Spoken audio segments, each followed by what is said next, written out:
અથવા જે સ્કોપ આપવામાં આવ્યો ફોર ધ સર્વિસ એ કંટ્રોલ સ્વિચિંગને રિલેટેડ હતો. એટલે control switching is something which is state of art technology nowadays, પણ ડે બાય ડે એનો વ્યાપ વધતો જાય છે અને ભવિષ્યમાં કદાચ આ કંટ્રોલ સ્વિચિંગ વગરના સર્કિટ બ્રેકર મળવાના બંધ થઈ જશે. એટલે બેનિફિટ્સ જે છે અથવા તો શું થિયરી છે અને શું એ વસ્તુ છે એ આપણે ડિસ્કસ કરીશું અને એની માટે જ આજે ભેગા થયા છે.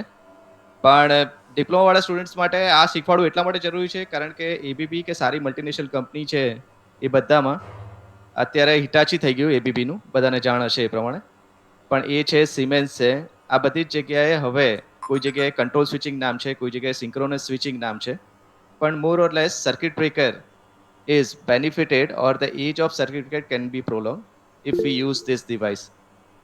So hence, it is essential for diploma holders or any technical person who is dealing with electrical switchgear should learn this state-of-art technology known as control switching. So now, with this brief, let me start my presentation. So today we will learn Sir. something about, or rather, Sir. we will discuss something about Hello. control switching application Hello. of power apparatus. Power apparatus includes transformer, transmission line, shunt reactor, and capacitor. So, how switching surges can be minimized during the random switching or during the fault as well as normal situation by using this technique. So, the motive of this control switching device is to minimize switching surge. Switching surge are of two types. Switching surge, normally known as a voltage surge, where switching transients are normally deals with the current. So while switch on transformer, reactor and capacitor, a large amount of current. In case of transformer, it is inrush current. In case of capacitor, that will be a charging current. And same thing is true for shunt reactor. So while we'll switch on either shunt reactor or transformer or shunt capacitor, a large amount of power will draw from the supply and hence unnecessary. Is it visible? Screen. My screen is visible, all of you? Sir, please, sir. Okay.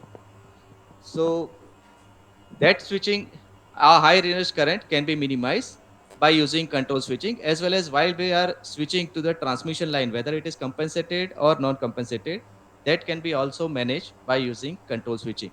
So first, the outline of presentation, we will quickly go through this.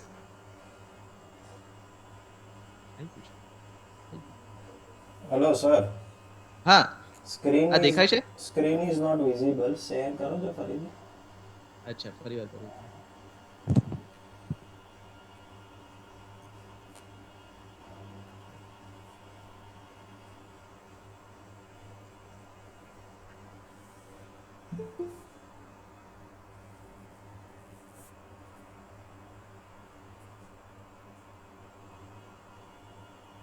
હવે દેખાય છે? Yes. Outline. Now visible. હવે છે ને હું પેલું हाँ, full presentation screen બોલું. करना कौन है सर? હા, બસ એ જ કરું. Okay. Now Done. is it okay? Done. So outline of my presentation is general background and need of control switching. So first we will discuss that why control switching arises or why it is in such a demand. Second, after what exactly happened with the control closing and opening, as control switching consists of two operations, closing as well as opening. Afterwards, we will discuss general background and general block diagram of control switching device, that which are the instrument or coherent components which are required to build this control switching device, followed by some opening and closing target which are already determined by R&D of various companies, and then how one and half circuit breaker scheme can be utilized to make this implementation more effective. Then after I will discuss, if time will permit, I will discuss few of my research article that will be a proposed control switching technique or algorithm for shunt reactor and power transformer. Okay, so last two topics are solely mind research. So if time permit, we will discuss that also. So the first one, that general utilities across the globe are trying to find most economical power transfer. So hello basically, see, since the હા sir inception, interrupt કરું તમે હા બોલો. બાયલિંગ્વલ રાખજો ને sir Hindi Gujarati હા, અને okay mix okay, કરજો હા હા હા એટલે ઓકે, થોડું ના આ ક્લિયર સારું કીધું, સારું કીધું. હા, જો હવે ટૂંકમાં આપણી નવી શિક્ષણ પદ્ધતિ બી આવી રહી છે. એમાં બી એમ કહેવામાં આવી રહ્યું છે કે ગુજરાતીમાં કોમ્યુનિકેટ કરો, અને જે વધારે સારા, આપણાથી વધારે ડેવલપ કન્ટ્રીઝ છે, એ બધા બી એવું વિચારી રહ્યા છે કે માતૃભાષામાં જો શરૂઆતના વર્ષોમાં શિક્ષણ આપવામાં આવે તો બુદ્ધિ આંખ ખીલે છે. સો મોર or less we will discuss, મોટા ભાગે આપણે હિન્દી અને ગુજરાતીમાં આ વસ્તુ ડિસ્કસ કરીશું, તો મારો મોટિવ બી સોલ્વ થાય કે તમને લોકોને જાણકારી મળે. અને હા, so thank you so much Hiren. Hmm. તો દુનિયા આખી જે છે અત્યારે એ સ્વિચિંગ ટ્રાન્ઝિએન્ટ મિનિમાઇઝ કરવા માટે અગ્રેસર છે. એનું મેઇન કારણ એ છે કે જો સ્વિચિંગ ટ્રાન્ઝિએન્ટ્સ આવતા હોય તો એનું મેગ્નિટ્યુડ કોઈ નક્કી નથી હોતું. તો ઘણીવાર એવું બને કે આપણે ટ્રાન્સમિશન લાઇનનું સ્વિચિંગ કરીએ અને એને લીધે બાજુમાં જે એલએ છે અથવા તો નજીકમાં જે ટ્રાન્સફોર્મર છે, એનું ઇન્સ્યુલેશન ફેલિયર થાય. આ પ્રોસેસ જે છે એવું નથી કે એક જ ધડાકે થઈ જશે. ઘણીવાર એવું થાય કે 10-12 આપણે સ્વિચિંગ કર્યા અને એને લીધે ટ્રાન્સમિશન લાઇનને કશું નથી થયું, પણ એની નિયર બાય જે એપરેટસ હતું, પાવર એપરેટસ, એનું ઇન્સ્યુલેશન ડેમેજ થયું. સો આ સ્વિચિંગ જે છે એને લીધે જે સર્જ આવે છે અને એ જે ઇન્સ્યુલેશન ડેમેજ કરે છે, એ ગ્રેજ્યુઅલ પ્રોસેસ છે. એ once upon a time occur થાય, પણ એ જે છે એ ઘણા વખતનું ભેગું થયું હોય અને પછી ત્યારે દેખાય આપણને એવું બને. એટલે આ માટે આપણે શું કરવું પડે કે આ માટે એવી કોઈ ફિનોનિમા લાવવી પડે કે જેને લીધે આ વસ્તુ મિનિમાઇઝ થાય. મેં પહેલા કહ્યું એ પ્રમાણે સ્વિચિંગ સર્જિસ જે છે અથવા સ્વિચિંગ ટ્રાન્ઝિએન્ટ જે છે, એમાં કરંટ પણ હોઈ શકે અને વોલ્ટેજનો પણ સર્જ હોઈ શકે. અને આ બંને વસ્તુ મિનિમાઇઝ થવી જોઈએ, કારણ કે બંને વસ્તુ હેલ્ધી સિસ્ટમ માટે હાર્મફુલ છે. તો અત્યારે જે પ્રમાણે સિનારીઓ છે એ પ્રમાણે આપણે જેમ જેમ બલ્ક પાવર ટ્રાન્સમિટ કરવો હોય એક જગ્યાએથી બીજી જગ્યાએ, તો આપણે લોકો જે છે નોર્મલી વોલ્ટેજ લેવલ વધારતા હોઈએ છીએ. તો પાવર ટ્રાન્સફર માટે જે એક જગ્યાએથી બીજી જગ્યાએ પાવર કેટલો બલ્કમાં ટ્રાન્સફર કરવો છે, એ પ્રમાણે આપણે ક્લાસિફાય કરીએ છીએ ટ્રાન્સમિશન લાઇનને. તો એ છે high voltage transmission line, extra high voltage line અને ultra high voltage line. Normally transmission line જ્યારથી બની ત્યારથી એ વસ્તુ એક ઇલેક્ટ્રિકલ એનર્જી એક સ્ટેશન ઉપરથી બીજી સ્ટેશન ઉપર ટ્રાન્સફર કરવા માટે બનાવી છે. આમાં આપણે ઘણા બધા કમ્પોનન્ટની મદદ લેવી પડે, જેમ કે પાવર ટ્રાન્સફોર્મર છે, શન્ટ રિએક્ટર છે અને કેપેસિટર છે. આપણે બધા જ જાણીએ છીએ કે જો વોલ્ટેજ લેવલ આપણે અપગ્રેડ કે ડિગ્રેડ કરવું હોય તો ત્યારે આપણે પાવર ટ્રાન્સફોર્મર યુઝ કરવું પડે છે. આપણે રિએક્ટિવ પાવર એબ્સોર્બ કરવો હોય અથવા તો આવા સ્વિચિંગ સર્જિસ જે છે એ એબ્સોર્બ કરવા હોય તો ત્યારે શન્ટ કમ્પેન્સેટેડ ટ્રાન્સમિશન લાઇન અત્યારે ઘણી બધી યુઝ થઈ રહી છે. મોટે ભાગે ઇન્ડિયામાં પણ જે 200 કિલોમીટરથી લાંબી ટ્રાન્સમિશન લાઇન છે, એ બધી જ અત્યારે જે છે એ શન્ટ કમ્પેન્સેટેડ ટ્રાન્સમિશન લાઇન થઈ ગઈ છે કે જેમાં શન્ટ રિએક્ટરનો યુઝ થાય છે. સેમ ટ્રાન્સમિશન લાઇનની પાવર કેપેસિટી આપણે વધારવી છે તો આપણી જોડે બે ઓપ્શન છે કે એક સિરીઝ કેપેસિટર લગાવી દઈએ. સિરીઝ કેપેસિટર લગાવવાથી રિએક્ટિવ પાવર ત્યાંથી જ ફ્લો થઈ જશે, એટલે આપણે એની પાવર કેપેસિટી જે છે, પાવર ટ્રાન્સફર કેપેસિટી, એ વધારી શકીશું. અને કેપેસિટર, શન્ટ કેપેસિટરનો બીજો યુઝ આપણને બધાને ખબર છે, એ છે power factor improvement.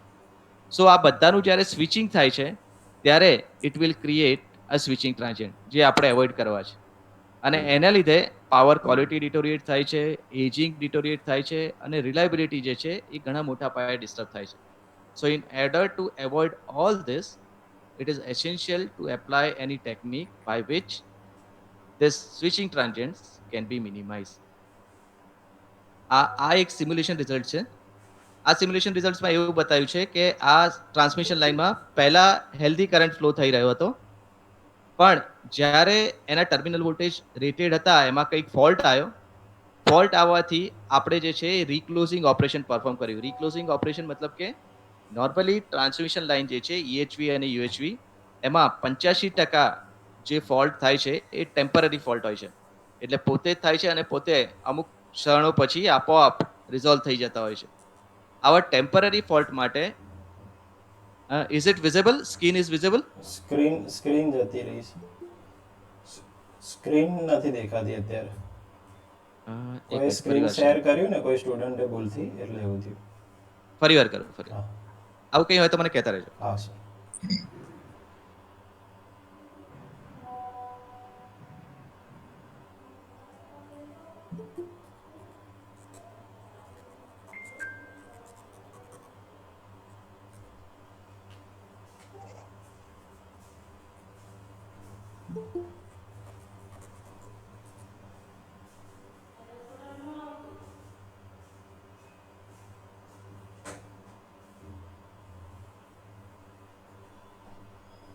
Is it visible now? Yes.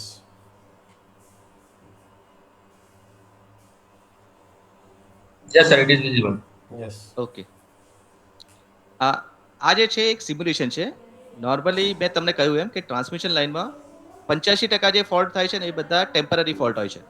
15% ખાલી જે ફોલ્ટ છે એ પરમેનન્ટ ફોલ્ટ ટાઈપના હોય છે. તો આમાં પાવરનો લોસ ઘટાડવા માટે અને રિલાયબિલિટી મેન્ટેન કરવા માટે સર્કિટ બ્રેકરની અંદર એક ઓટો રીક્લોઝિંગનું ફીચર આપેલું છે. ઓટો રીક્લોઝરનું ફીચર એવું હોય કે સૌથી પહેલા જ્યારે ફોલ્ટ સેન્સ થાય એટલે સર્કિટ બ્રેકર જે છે એ ટ્રિગરિંગ કમાન્ડ આપે અને સર્કિટ બ્રેકરના કોન્ટેક્ટ ઓપન થઈ જાય. પછી જે છે dead time of circuit breaker આવે. નોર્મલી 400 કેવી માટે એ જે છે 300 મિલીસેકન્ડનો હોય છે. એટલે ઘણીવાર ઇન્ટરવ્યુમાં તમને પૂછવામાં આવે કે ઓટો રીક્લોઝર 400 કેવી કે હાઈ વોલ્ટેજ ઉપર કેટલા હોય છે, તો એનો ટાઈમ જે છે ડેડ ટાઈમ એ 300 મિલીસેકન્ડનો હોય છે. આપણે બધા જાણીએ છીએ કે 20 મિલીસેકન્ડની એક સાયકલ થાય, તો 300 મિલીસેકન્ડમાં એ 15 સાયકલનો ટાઈમ છે. એટલે 15 સાયકલ સુધી સર્કિટ બ્રેકર તમારું જે છે એ વેઇટ કરશે અને ફરી પાછો એ સ્ટ્રોક મારશે અને આ વખતે એ જે છે ક્લોઝિંગ માટે ટ્રાય કરશે. 85% કેસમાં એ સક્સેસફુલ રહે છે અને પાછો સપ્લાય જે છે એ રીએસ્ટાબ્લિશ થઈ જાય છે. હવે આપણે બી ઘણીવાર ફેસ કરતા હોઈએ છીએ, થોડી વાર માટે લાઇટ જાય છે અને પછી પાછી આવી જાય છે. તો એ ઇન્ડિકેશન છે ઓટો રીક્લોઝર ઓપરેશનનું કે જેણે ટેમ્પરરી ફોલ્ટને જે છે એ મિનિમાઇઝ કરી અને રિલાયબિલિટી એટેન્ડ કરી લીધી. જે આઈસીના સ્ટાન્ડર્ડ છે એમાં બી કીધું છે કે જો તમારી 50 સાયકલથી વધારે પાવર કટ ઓફ થાય તો ત્યારે રિલાયબિલિટી ડિસ્ટર્બ થઈ કહેવાય. એટલે પાવર સિસ્ટમ ઓથોરિટીનો પોતાનો એક રિલાયબિલિટી ઇન્ડેક્સ હોય છે અને એ મેન્ટેન કરવા માટે આ ઓટો રીક્લોઝિંગ ઓપરેશન જે છે એ બહુ પાવરફુલ વેપન છે. કારણ કે 85% ફોલ્ટ તમારા ઓટોમેટિકલી સોલ્વ થઈ જાય છે અને રિલાયબિલિટી ઇન્ડેક્સ તમારો ડિસ્ટર્બ થતો નથી. આમાં જ્યારે ઓટો રીક્લોઝિંગ ઓપરેશન કર્યું ત્યારે સર્કિટ બ્રેકરના કોન્ટેક્ટ રેન્ડમલી ક્લોઝ થયા. રેન્ડમલી ક્લોઝ થવાથી મારા રિમોટ એન્ડ ઉપર, મતલબ કે સપોઝ કે હું અમદાવાદથી બરોડા વચ્ચે હું સ્વિચિંગ કરી રહ્યો છું, અમદાવાદની ટોરેન્ટથી બરોડામાં પાવર ટ્રાન્સમિટ કરવો છે અને સડનલી એક ફોલ્ટ આવ્યો જેને લીધે મારું સર્કિટ બ્રેકર ઓપન થયું. હવે ઓટો રીક્લોઝરનું ઓપરેશન જો હું પરફોર્મ કરીશ અને એ રેન્ડમલી કોઈ બી ઇન્સ્ટન્ટે કરીશ તો ત્યારે જે સર્જ આવશે એ 2.59 PU નો આવ્યો. નોર્મલી સ્વિચિંગ સર્જ અને સ્વિચિંગ ટ્રાન્ઝિયન્ટ જે છે એ PUમાં ગણાતા હોય છે. કારણ કે ટ્રાન્સમિશન લાઇન 200 કેવીની બી હોઈ શકે, 400 કેવીની બી હોઈ શકે અને 765 કેવીની બી હોઈ શકે. તો આમાં કેટલો સ્વિચિંગ સર્જ ગયો એ જો મેગ્નિટ્યુડ વાઇઝ જોવા જઈએ તો દરેક વખતે રેટેડ વોલ્ટેજ આપણે લખવા પડે અને એ વસ્તુ મિનિમાઇઝ કરવા માટે નોર્મલી આ બધી જ વસ્તુઓ જે છે પાવર સિસ્ટમમાં એ PUમાં બતાવવામાં આવે છે. એટલે જ તમે જોયું હશે કે આપણે સર્કલ ડાયાગ્રામ ડ્રો કરીએ કે લોડ ફ્લો સ્ટડીઝ કરીએ અથવા તો ફોલ્ટ કેલ્ક્યુલેશન કરીએ, અલ્ટિમેટલી આપણે એ બધી જ વસ્તુને PUમાં કન્વર્ટ કરતા હોઈએ છીએ કે જેને લીધે ઓપરેટિંગ વોલ્ટેજ જે છે ને એ સબસ્ટેન્શિયલ ના રહે અને એ જે છે સબસિડાઇઝ કરી અને આપણને એક્ઝેક્ટ આઈડિયા આવે કે આની સિવિયરિટી કેટલી છે. નોર્મલી આપણે સબસ્ટેશનમાં જે ઇન્સ્યુલેશન પ્રોવાઈડ કરીએ છીએ અને ઓવરહેડ કંડક્ટર્સમાં જે ઇન્સ્યુલેશન પ્રોવાઈડ કરીએ છીએ એ 1.9 PU હોય છે. મતલબ કે સપોઝ કે 100 કેવીની લાઇન હોય મારી પાસે, તો ઇન્સ્યુલેશન લેવલ એ ટ્રાન્સમિશન લાઇન માટે મેં 190 કેવીનું વિસ્ટેન્ડ કરી શકે એટલું પ્રોવાઈડ કરવું પડે. હવે આ જે છે એ બ્યુરો ઓફ ઇન્ડિયન સ્ટાન્ડર્ડે ફિક્સ કરેલું છે. મતલબ કે આપણે ઇન્ડિયામાં કોઈ બી જગ્યાએ ટ્રાન્સમિશન લાઇન હશે તો એમાં અથવા તો સબસ્ટેશનના ઇક્વિપમેન્ટ હશે તો એ દરેક જગ્યાએ જે એના રેટેડ વોલ્ટેજ હોય એનાથી 1.9 ટાઈમ્સ એ વિસ્ટેન્ડ કરી શકે એટલું ઇન્સ્યુલેશન આપેલું હોય. એ લિમિટ જ્યારે ક્રોસ થાય ત્યારે એમાં ડેમેજ થવાની શરૂઆત થાય. તો આ એક એવી વસ્તુ છે કે જે 1.9 થી વધી જાય છે અને એને લીધે આનું ઇન્સ્યુલેશન પોતાનું તો ડેમેજ થશે જ, પણ આ ટ્રાન્સમિશન લાઇન સાથે જોડાયેલા જેટલા એપરેટર્સ હશે એ બધામાં આ જે સર્જ પ્રોપોગેટ થશે તો એ બધાનું ઇન્સ્યુલેશન જે છે એ ડેમેજ થશે. તો આ એક સિમ્યુલેશન સ્ટડી છે જે બતાવે છે કે એકચ્યુઅલમાં આવું થઈ શકે છે. સિમ્યુલેશનમાં જે સોફ્ટવેર યુઝ કરવામાં આવ્યું છે PSCAD છે, PSCAD EMTDC, અને એ નોર્મલી ઇન્ડસ્ટ્રીમાં યુઝ થાય છે કે એના રિઝલ્ટ જે છે એ એકચ્યુઅલ ફિલ્ડને સમકક્ષ મળે છે.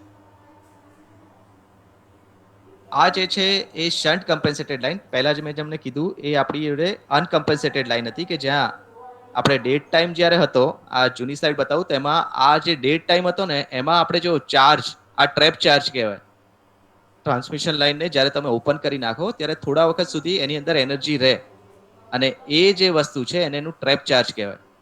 તો જ્યારે આપણી જોડે અનકમ્પેન્સેટેડ ટ્રાન્સમિશન લાઇન હોય ને ત્યારે એનો ટ્રેપ ચાર્જ જે છે યુનિડાયરેક્શનલ હોય. જ્યારે આપણી જોડે એ જ વસ્તુ શન્ટ કમ્પેન્સેટેડ લાઇનમાં આવે ત્યારે ટ્રાન્સમિશન લાઇનનો કેપેસિટન્સ અને શન્ટ રિએક્ટર આ બનીને એલસી સર્કિટ ફોર્મ થાય. હવે તમને ખબર છે કે જ્યારે એલસી સર્કિટ ફોર્મ થાય ત્યારે એ ઓસિલેશન્સ જનરેટ કરે. એટલે ત્યારે એનો ટ્રેપ ચાર્જ જે છે એ આવો ઓસિલેટરિંગ હોય. હવે સપ્લાય વોલ્ટેજ અને ઓસિલેટરિંગ આ બંને વચ્ચે જ્યારે ભેગા થાય ત્યારે ગેપ વોલ્ટેજ મળે અને ત્યારે જો એને ડીએનર્જાઇઝ કરવામાં આવે તો પહેલા જો સપ્લાય વોલ્ટેજ અને લાઇન વોલ્ટેજ એક સરખા હતા. રેડ લાઇન જે છે ને એ તમને લાઇન વોલ્ટેજ બતાવે છે, જ્યારે બ્લેક ડોટેડ લાઇન છે ને એ તમને સપ્લાય વોલ્ટેજ બતાવે છે. એટલે જ્યાં સુધી સપ્લાય ફીડ કરવામાં આવતો હતો કન્ટિન્યુઅસલી ત્યાં સુધી એમાં કોઈ જાતનો વધારો નહોતો. પણ જ્યારે એને ડીએનર્જાઇઝ કરવામાં આવ્યા ત્યારે ઓસિલેશન્સ જનરેટ થયા અને ઓસિલેશન્સ જનરેટ થવાથી અત્યારે રીક્લોઝિંગ તો મેં કર્યું નથી પણ છતાં આ જે છે એ 1.5 ની આસપાસ પહોંચી જાય છે, જે ખાલી લાઇન સાઈડ જ છે. હવે આ બધા લાઇન સાઈડ વોલ્ટેજમાં મારે જો ઓપ્ટિમમ ક્લોઝિંગ કરવું હોય તો મારે સર્કિટ બ્રેકરને કહેવું પડે કે આટલા વખત પછી તું બંધ થા અથવા તો આટલા વખત પછી તારે ક્લોઝિંગ કરવાનું છે. તો એની માટેનું ટાઈમ કેલ્ક્યુલેટ કરવા માટે મારે આ મિનિમા પેટર્ન જે છે ને એ ટ્રેસ કરવી પડે કે ક્યારે ગેપ વોલ્ટેજ જે છે મિનિમમ થાય. પણ અહીંયા જો મિનિમમ થવાનો ટાઈમ પણ જે છે એ અલગ આવે છે. અહીંયા T1 ડ્યુરેશન, T2 ડ્યુરેશન અને T3 ડ્યુરેશન જે છે એ અલગ છે.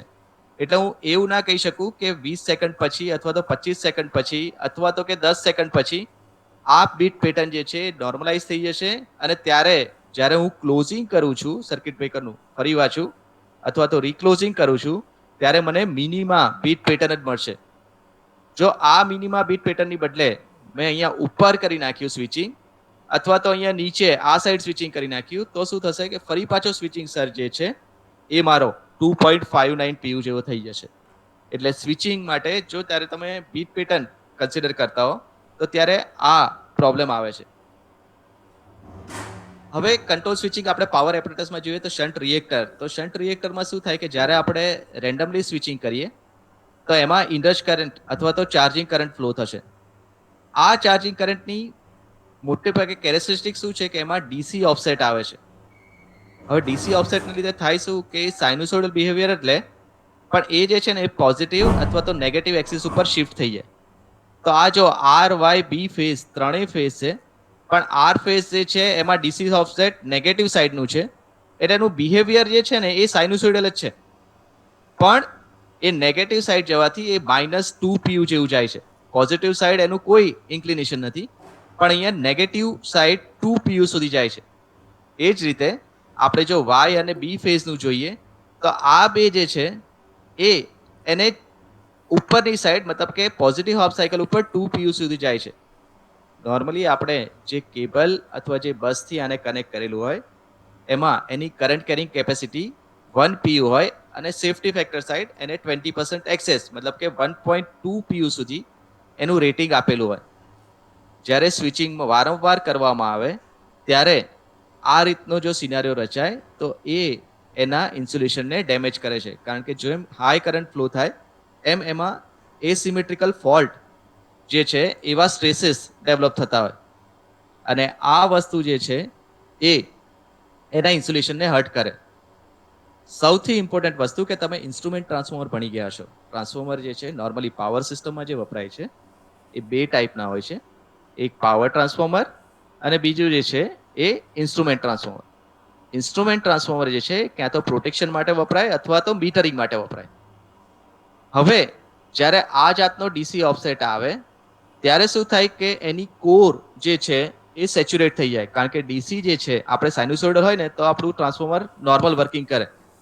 મશીન તમે બધા ભણ્યા હશો એમાં તમને ખબર હશે કે સાઇનુસોઇડલ હોય ત્યારે તમને રેટેડ વોલ્ટેજ આપો તો સામેની સાઈડ તમને સેકન્ડરીના રેટેડ વોલ્ટેજ મળી જાય. પણ એની બદલે જો તમે ડીસી આપવાનું ચાલુ કરશો તો ત્યારે શું થશે કે એસી ડીસી મિક્સ થવાથી તમારી કોર જે છે ને એ સેચ્યુરેટ થઈ જશે. આ સેચ્યુરેશનને લીધે ઘણીવાર ટ્રિપિંગ જે છે એ આવી શકે કે હકીકતમાં એકચ્યુઅલમાં આ ફોલ્ટ ઉપર ટ્રિપિંગ આવવું જોઈએ નહીં પણ ડીસી ઓફસેટ આવવાથી તમારો ફ્લક્સ જે છે એ સેચ્યુરેટ થઈ જાય છે અને એ વેલ્યુ રીડ કરે છે કે જે એકચ્યુઅલ પ્રેક્ટિસમાં એ વેલ્યુ નથી. કારણ કે ઇન્ડ્યુસ EMF જે સેકન્ડરી સાઇડ જનરેટ થાય છે એ 4.44 f ઇન્ટુ ફાઈ જ છે. પણ આ ફાઈ જે છે એ ડીસી ઓફસેટ આવવાથી એના મેગ્નિટ્યુડમાં ઘણો વધારો થઈ જાય છે અને એટલે અહીંયા જે છે એ ફોલ સ્ટ્રીપિંગ આપે છે. વન્સ અગેન ફોલ સ્ટ્રીપિંગ આવ્યું એટલે સૌથી પહેલા તો એ શેને લીધે આવ્યું એનું આખું આપણે ડિસેક્શન કરવું પડે અને ફરી પાછું જ્યારે એ રિચાર્જ કરવાનું આવે ત્યારે ફરી પાછો આનો આ પ્રોબ્લેમ આવે. સૌથી અગત્યની વસ્તુ એ છે કે અહીંયા રિએક્ટરનું જે સ્વિચિંગ છે ને એ મોર ફ્રિકવન્ટલી કરવામાં આવે છે.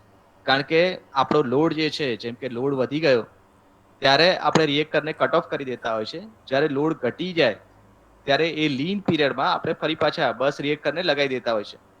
એટલે પાવર ટ્રાન્સફોર્મર જેવું નથી આ. પાવર ટ્રાન્સફોર્મરમાં આપણી જોડે એકવાર સ્વિચિંગ કર્યું ને પછી લગભગ 3-6 મહિના સુધી આપણે એનું સ્વિચિંગ કરવાનું નથી.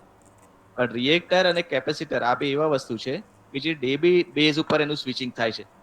એટલે આ જે સ્ટ્રેસ આવે એ ડેલી બેઝ ઉપર એ સ્ટ્રેસ એના આજુબાજુના બધા એપરેટસને આવશે અને ફોલ સ્ટ્રીપિંગ થવાના ચાન્સીસ મેક્સિમમ થઈ જશે. એટલે આ ડીસી એસિમેટ્રિક કરંટ જે છે કે જેને લીધે એનું આખું સાઇનુસોઇડલ વેવફોર્મ ડિસ્ટ્રેક્ટ થઈને ક્યાં પોઝિટિવ સાઇડ અથવા તો નેગેટિવ સાઇડ જતું રહે છે એ અટકાવવા માટે કંટ્રોલ સ્વિચિંગ અનિવાર્ય છે. This one shows uncontrolled switching of capacitor. અહીંયા uncontrolled switching capacitor નું બતાવ્યું છે. હવે આ બતાવવાનું મેઇન રીઝન એ હતું કે પેલા કરતા આની પેટર્ન બિલકુલ અલગ છે. અહીંયા જો તમને જે છે એ બીટ પેટર્ન જે છે થોડી ડિસ્ટોર્ટ થયેલી જોવા મળે છે શરૂઆતમાં અને ફરી પાછું આપોઆપ એ રિકવર થઈ જાય છે. જસ્ટ ધ રીઝન ઇઝ અહીંયા આરસી ની વેલ્યુ વધારે છે. RC stands for time constant. હવે આરસી ટાઈમ કોન્સ્ટન્ટ વધારે હોવાથી અહીંયા સ્ટ્રીફ જનરેટ થાય છે. મતલબ કે એકવાર એ ઝડપથી બહુ જ જલ્દી in a fraction of second, કારણ કે અહીંયા આ જે છે ને એ સેકન્ડમાં બતાવ્યું છે 0.2 સેકન્ડથી એ જો ડિસ્ટ્રેક્ટ કરવાનું ચાલુ થાય છે તો એ 0.21 સેકન્ડે તો અહીંયા પહોંચી જાય છે. મતલબ કે 10 મિલી સેકન્ડમાં એ પોતાની મેગ્નિટ્યુડ +1 PU થી -2 PU સુધી પહોંચી જાય છે.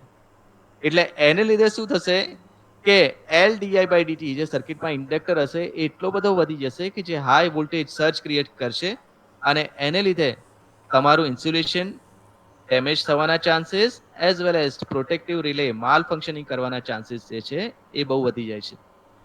ફરી પાછું આ કેપેસિટર જે છે એ આપણે પાવર ફેક્ટર કરેક્શન માટે વાપરતા હોઈએ તો આપણને ખબર છે કે જ્યારે લોડ વધી જાય ત્યારે પાવર ફેક્ટર પુઅર થવા લાગે છે, કારણ કે મોટાભાગનો આપણો લોડ જે છે ઇન્ડક્ટિવ હોય. એટલે ત્યારે આપણે કેપેસિટરને પાછું સ્વિચ ઓન કરીએ અને ફરી પાછું જ્યારે એ લોડ ઓફ થઈ જાય ત્યારે ફરી પાછું આપણે કેપેસિટરને હટાવી લેતા હોઈએ છીએ.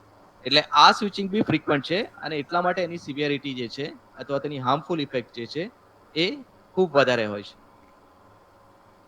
This is switching of transformer. Transformer આપણને ખબર જ છે કે મેગ્નેટિક ઇન્ડક્શન કરંટ આવે છે, પણ પહેલા એ સમજવું પડે કે આવે છે કેમ.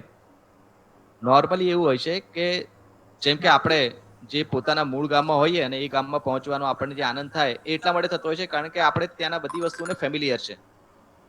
હવે ટ્રાન્સફોર્મરમાં મેઇન ઇન્ડક્શન કરંટ જે છે એ એની અંદર કંઈક વસ્તુ એવી છે કે જે લીડ કરે છે કે એમાં ઇન્ડક્શન કરંટ કેટલો આવશે અને એ જે કલ્પ્રિટ વસ્તુ છે એ છે રેસિડ્યુઅલ ફ્લક્સ. ટ્રાન્સફોર્મરની રેસિડ્યુઅલ ફ્લક્સ જે લેવલે હશે હવે એ પોતે પણ સાઇનુસોઇડલી ચેન્જ થાય છે. હવે એ કઈ જગ્યાએ કટ ઓફ થયું છે ત્યાં જઈને રેસિડ્યુઅલ ફ્લક્સ જે છે એ અટકી જશે. જ્યારે તમે એ જે જગ્યાએ જે પોઈન્ટ ઓન વેવ ઉપર અટકી હોય જો ત્યાં તમે સ્વિચિંગ કરશો ને તો એ ઇન્ડક્શન કરંટ બિલકુલ નહીં લે.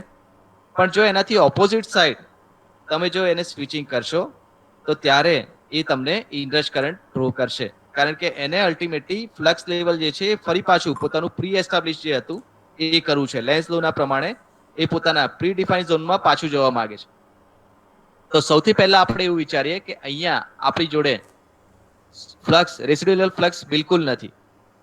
હવે ત્યારે જો આપણે સ્વિચિંગ કરીશું તો એને ફ્લક્સના પીક ઉપર મતલબ કે d∅/dt એને લીધે શું થશે v∅ = 1/n ∫ ut. એવું કઈ રીતે લખી શકું, કારણ કે મને એ ખબર છે કે u જે છે સપ્લાય વોલ્ટેજ છે = d∅/dt.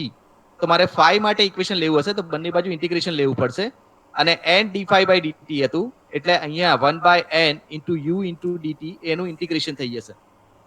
આ ઇન્ટિગ્રેશન મને એ બતાવે છે કે જ્યારે પ્રોસ્પેક્ટિવ ફ્લક્સ મતલબ કે બહારથી જે ફ્લક્સ આપવામાં આવે છે અને રેસિડ્યુઅલ ફ્લક્સ એકબીજાને અલાઇન થશે, તો ત્યારે આ ફ્લક્સ જે છે એ એઝ ઇટ ઇઝ રહેશે.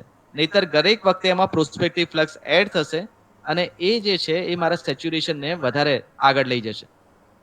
અહીંયા એક વસ્તુ હંમેશા ધ્યાન રાખવાની કે જ્યારે તમારી જોડે ઇન્ટિગ્રેશન અને ડેરિવેશન વડે કોઈ કોન્સ્ટન્ટ અથવા તો બે વેરિયેબલ બતાવવામાં આવે, ત્યારે એ બે વચ્ચે 90 ડિગ્રીનો ફેઝ શિફ્ટ હશે. જો ઇન્ટિગ્રેશન આવશે તો એ 90 ડિગ્રી લેગ હશે અને જો ડેરિવેશન આવશે તો 90 ડિગ્રી અહેડ હશે. તો અહીંયા ફ્લક્સ જે છે એ સપ્લાય વોલ્ટેજથી 90 ડિગ્રી પાછળ છે. જ્યારે સપ્લાય વોલ્ટેજ પીક ઉપર હશે ત્યારે તમારી ફ્લક્સ 0 થશે અને જ્યારે સપ્લાય વોલ્ટેજ 0 હશે ત્યારે તમારી ફ્લક્સ જે છે એ પીક થશે. હવે અહીંયા મારી જોડે રેસિડ્યુઅલ ફ્લક્સ બિલકુલ નથી અને મેં સપ્લાય વોલ્ટેજ 0 ઉપર જો સ્વિચિંગ કર્યું તો શું થશે કે ત્યારે મારી પ્રોસ્પેક્ટિવ ફ્લક્સ જે છે એના મેક્સિમમ ડ્યુરેશન ઉપર હતી. એને લીધે આ પ્રોસ્પેક્ટિવ ફ્લક્સ અને રેસિડ્યુઅલ ફ્લક્સ વચ્ચે મને જે ગેપ મળે ફ્લક્સનો એ મેક્સિમમ મળશે. તો ત્યારે એની ઇફેક્ટ શું આવશે કે તમારી ફ્લક્સ ક્યાંક અહીંયા હતી અને એ સડનલી વધી. હવે એ સડનલી વધી અને સેચ્યુરેશન સુધી પહોંચી. આ વસ્તુ માટે એને જે ફોર્સ જોશે એ સપ્લાયમાંથી ખેંચશે અને એ જે સપ્લાયમાંથી ખેંચે છે એને આપણે મેગ્નેટિક ઇનરશ કહીએ છીએ. આ મેગ્નેટિક ઇનરશ જે છે કિલો એમ્પિયરનો હોય છે. આ જ વસ્તુ આપણે જો કંટ્રોલ સ્વિચિંગ કરીશું તો એ 10 થી 25 એમ્પિયરની અંદર આવી જશે. તો ક્યાં કિલો એમ્પિયર અને ક્યાં એમ્પિયર? એટલે કંટ્રોલ સ્વિચિંગની જરૂરિયાત એ છે કે દરેક વખતે આટલો મોટો કરંટનો લોસ કરો સ્વિચિંગમાં દર 3 કે 6 મહિને, એની કરતાં જો એ એમ્પિયરમાં જ થઈ જાય તો એને લીધે એક તો ટ્રાન્સફોર્મરની લાઈફ બચી જશે અને આટલો મોટો કરંટ જ્યારે સપ્લાયમાંથી ડ્રો કરવામાં આવે ત્યારે એ જે છે વોલ્ટેજ ડીપ લાવે. આ વોલ્ટેજ ડીપ આજુબાજુના બધા એપરેટર્સને સફર કરશે. એ વસ્તુ અટકાવવા માટે આ વસ્તુ પ્રોસ્પેક્ટિવ ફ્લક્સ અને રેસિડ્યુઅલ ફ્લક્સ બે વચ્ચે એક અલ્ગોરિધમ એવો ડેવલપ કરવો પડે કે મારું સ્વિચિંગ ત્યારે જ થાય જ્યારે પ્રોસ્પેક્ટિવ ફ્લક્સ જે બહારથી આવતો ફ્લક્સ છે એ અને મારી જોડે જે રેસિડ્યુઅલ ફ્લક્સ છે એનું મેચિંગ થાય. અને આ જે છે વર્સ સિનારીઓ છે કે જ્યારે 7.22 ટાઈમ્સ PU જેટલો કરંટ ફ્લો થાય છે. 7.22 ટાઈમ્સ મતલબ કે નોર્મલી આપણે 1.2 PU સુધી જે બસ બાર અથવા તો જે કેબલને ડિઝાઇન કર્યો હોય એનાથી ઓલમોસ્ટ 7 ગણો કરંટ જો એમાંથી ફ્લો થવામાં આવે તો, અને એ બી જો તમે અહીંયા 800 મિલીસેકન્ડ સુધી થાય છે, તો ત્યારે એની શું હાલત થાય એ આપણે બધા વિચારી શકીએ છીએ. કારણ કે I2RT જે છે એ I2 છે એટલે 7 ટાઈમ્સ I જો વધતો હોય તો I2 જે છે 49 ટાઈમ્સ વધી જાય I2 હોવાથી. અને એને લીધે એની જોડે જોડાયેલ બધા જે એપરેટર્સ છે એ બી સફર થશે એઝ વેલ એઝ એ બસ બાર આખો જે છે એના ડેમેજ થવાના ચાન્સીસ ખૂબ વધી જશે. આ બધા જ મેં જે વર્ણવ્યા છે એક પછી એક એના ડ્રોબેક છે. સૌથી પહેલા તો જે આપણે સેચ્યુરેશનની ઇફેક્ટ આવે છે અને ડીસી ઓફસેટ આવે છે એને લીધે માલ ફંક્શનિંગ થશે પ્રોટેક્ટિવ રિલીઝમાં. હલો. બીજું, હા હેલો, હા સર, અમુક સ્ટુડન્ટ જોઈન કરવા માંગે છે તો એમને એક્સેપ્ટ કરજો. એક મિનિટ, હા એક મિનિટ. કારણ કે શેરિંગ બંધ કરી.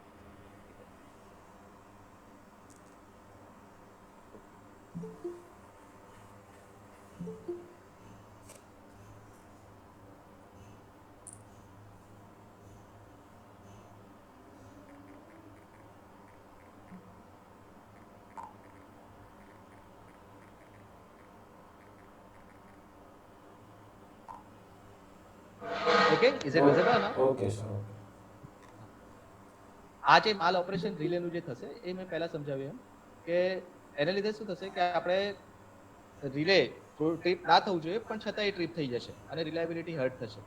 બીજું કે આ ચાર્જ જે છે આપણે મોટે ભાગે પાવર ક્વોલિટી શું છે કે આપણે સાઇનુસોઇડલ વેવ જનરેટ કરીએ અને સાઇનુસોઇડલ વેવ જ પૂરેપૂરી રીતે વિધાઉટ એની ડિસ્ટોર્શન કે વિધાઉટ નોચ જો આપણે કસ્ટમરને આપીએ તો ત્યારે પાવર ક્વોલિટી જે છે અપ ટુ માર્ક કહેવાય.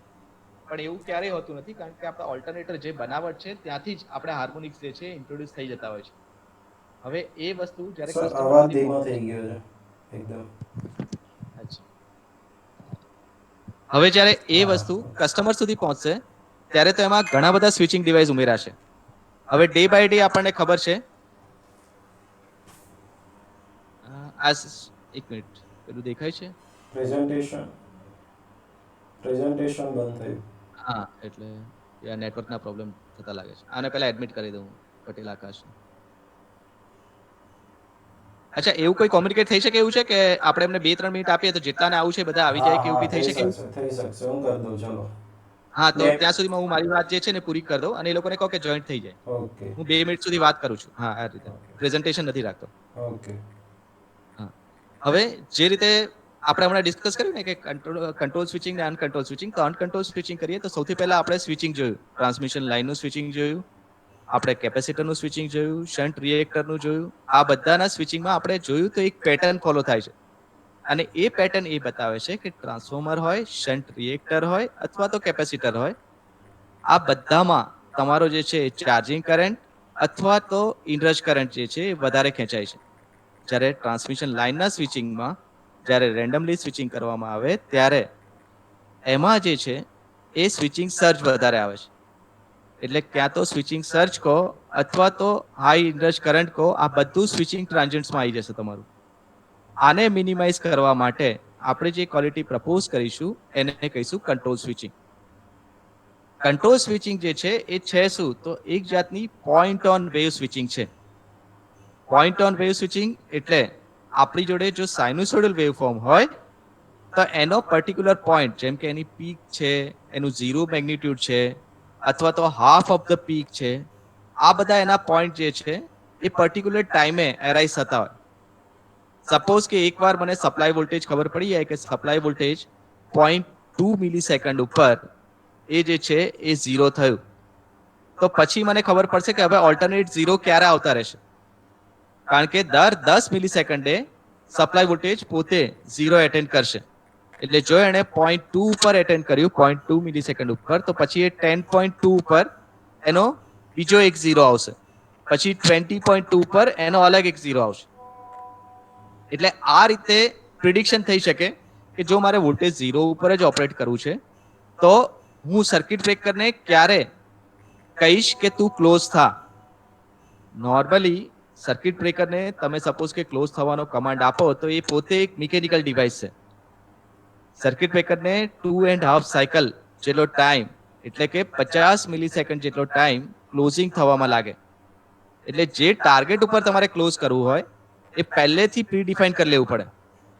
આ પ્રી ડિફાઇન ટાર્ગેટ હોય તો તમે એમાંથી 50 મિલીસેકન્ડ બાદ કરી દો અને પછી સર્કિટ બ્રેકરને એ ઇન્સ્ટન્ટે તમે કહો કે હવે તારે ઓપરેટ થવાનું છે, તો એક્ઝેક્ટ ટાર્ગેટ ઉપર તમને એ ક્લોઝિંગ કરીને બતાવી દેશે.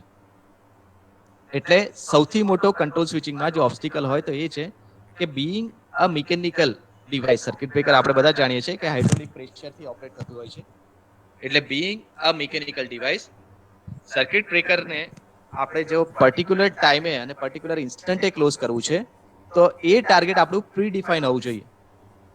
મોટા ભાગના કેસમાં એ પ્રી ડિફાઇન ટાર્ગેટ જે છે આપણી જોડે મળતું નથી હોતું. જો આપણી જોડે normally time varying quantity minorly change થતી હોય તો એ પ્રિડિક્ટ કરવું બહુ ઇઝી થઈ જાય છે. મેં હમણાં તમને શન્ટ કમ્પેન્સેટેડ લાઇનમાં જે ઓસિલેટરી વેવફોર્મ બતાવ્યો એમાં એ વસ્તુ શક્ય નથી થતી, કારણ કે ટાઈમ દરેક વખતે બદલાતો જાય છે, T1, T2, T3. અને એને લીધે એ મેનેજ કરવું કે કઈ ઇન્સ્ટન્ટે એને ક્લોઝિંગનો કમાન્ડ આપો એ ઘણીવાર બહુ ડિફિકલ્ટ થઈ જતું હોય છે. અને પછી જ્યારે તમે કોમ્પ્રોમાઇઝ બેઝ ઉપર એ સ્વિચિંગ કરવા જાઓ તો શું થાય કે ત્યારે કોમ્પ્રોમાઇઝ બેઝ ઉપર એકાદ ઇન્સ્ટન્ટ બી મિસ થઈ જશે તો એ તમારે જે કેલ્ક્યુલેશન હતું એ આખું ખોટું પડશે અને ફરી પાછો તમને સ્વિચિંગ સર્ચ મળશે અથવા સ્વિચિંગ ટ્રાન્ઝિટ મળશે. આ બધી વસ્તુઓ અટકાવવા માટે આપણે જે છે આ વસ્તુ જે થઈ એને એનું ઓપરેટિંગ ટાઈમ સ્કેટર કહીશું. હવે ઓપરેટિંગ ટાઈમ સ્કેટર છે શું તો આપણે એ સમજીએ કે સર્કિટ બ્રેકરને મેં સપોઝ કે ક્લોઝિંગનો કમાન્ડ આપ્યો, પણ સર્કિટ બ્રેકર જે છે એમાં બે જાતના ક્લોઝિંગ થશે. એક એનું ઇલેક્ટ્રિકલ ક્લોઝિંગ થશે અને એક એનું મિકેનિકલ ક્લોઝિંગ થશે. જેમ કે આપણે કોઈ સ્વિચ ચાલુ કરીએ છીએ, પંખા માટે મેં એક સ્વિચ ચાલુ કરી તો પંખાની સ્વિચ જ્યારે પૂરેપૂરી મિકેનિકલી એના કોન્ટેક્ટ ટચ થઈ ગયા ત્યારે ઓન થઈ એવું ના કહી શકાય. એની પહેલા એક પ્રી સ્ટ્રાઇક થયું હશે અને એ પ્રી સ્ટ્રાઇકથી ઇલેક્ટ્રિકલ ક્લોઝિંગ એનું પહેલા થઈ જશે અને મિકેનિકલ ક્લોઝિંગ એનું પછી થશે. આવી રીતે જ્યારે બી કોઈ સ્વિચિંગ ઓપરેશન થાય ક્લોઝિંગના, તો સૌથી પહેલા ઇલેક્ટ્રિકલ બે કોન્ટેક્ટ એકબીજા જોડે ઇલેક્ટ્રિકલી ક્લોઝ થાય અને પછી એ મિકેનિકલી એકબીજાની જોડે ક્લોઝ થાય. સેમ ઓપનિંગ માટે સૌથી પહેલા જે છે ઇલેક્ટ્રિકલી ઓપન થશે અને પછી એ આના જે સર્કિટ બ્રેકરના કોન્ટેક્ટ છે એ મિકેનિકલી રેસ્ટ ઉપર આવશે. એટલે the moral of the story is, અહીંયા આપણે જે છે એ આપણું ઇલેક્ટ્રિકલ ક્લોઝિંગ અને ઇલેક્ટ્રિકલ ઓપનિંગ ઉપર કોન્સન્ટ્રેટ કરવાનું છે, કારણ કે એ ઇન્સ્ટન્ટ એવી બતાવે છે કે જ્યારે આપણે આ કંટ્રોલ સ્વિચિંગના ટાર્ગેટ જે છે એ અચીવ કરી શકીએ. હવે કંટ્રોલ સ્વિચિંગ માટે મને 50 મિલિસેકન્ડનો જે ટાઈમ આપવામાં આવ્યો છે સર્કિટ બ્રેકરનો, એ એનો મિકેનિકલ ક્લોઝિંગ ટાઈમ છે. હવે ઇલેક્ટ્રિકલ ક્લોઝિંગ ક્યારે કરાવવું એ માટે આખું વસ્તુ જે છે એ અલગ થઈ જશે. જેમ કે આ સ્લાઇડ હું ડિસ્કસ કરું તમારી જોડે, 20 નંબરની slide. Is it visible? Yes sir, visible. હા, તો જો આ જે છે મારું સર્કિટ બ્રેકર, એ સર્કિટ બ્રેકરને મેં ક્લોઝ કરવાનું ચાલુ કર્યું, તો અહીંયા એના મિકેનિકલી બે કોન્ટેક્ટ એકબીજાની જોડે જોડાઈ ગયા.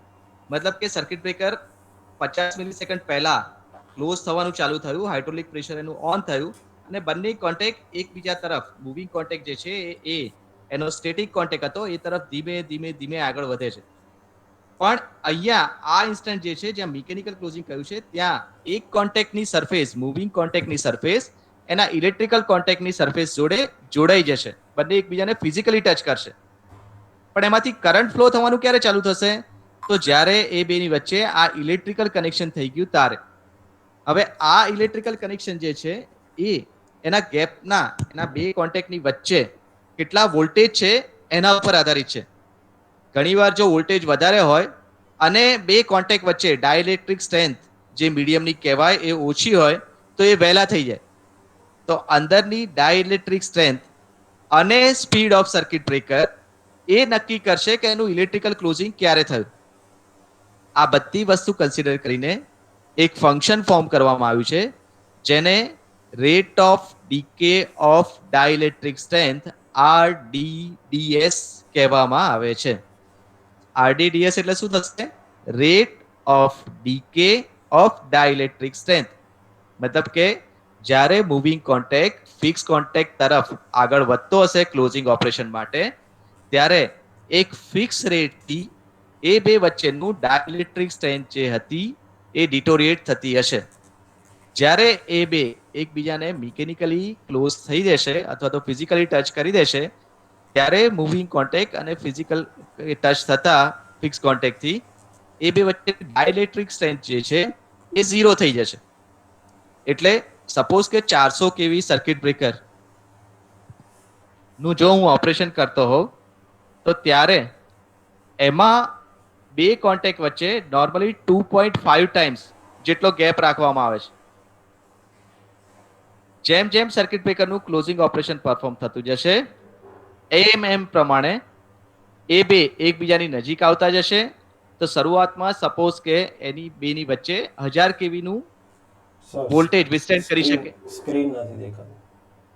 હા, એક મિનિટ.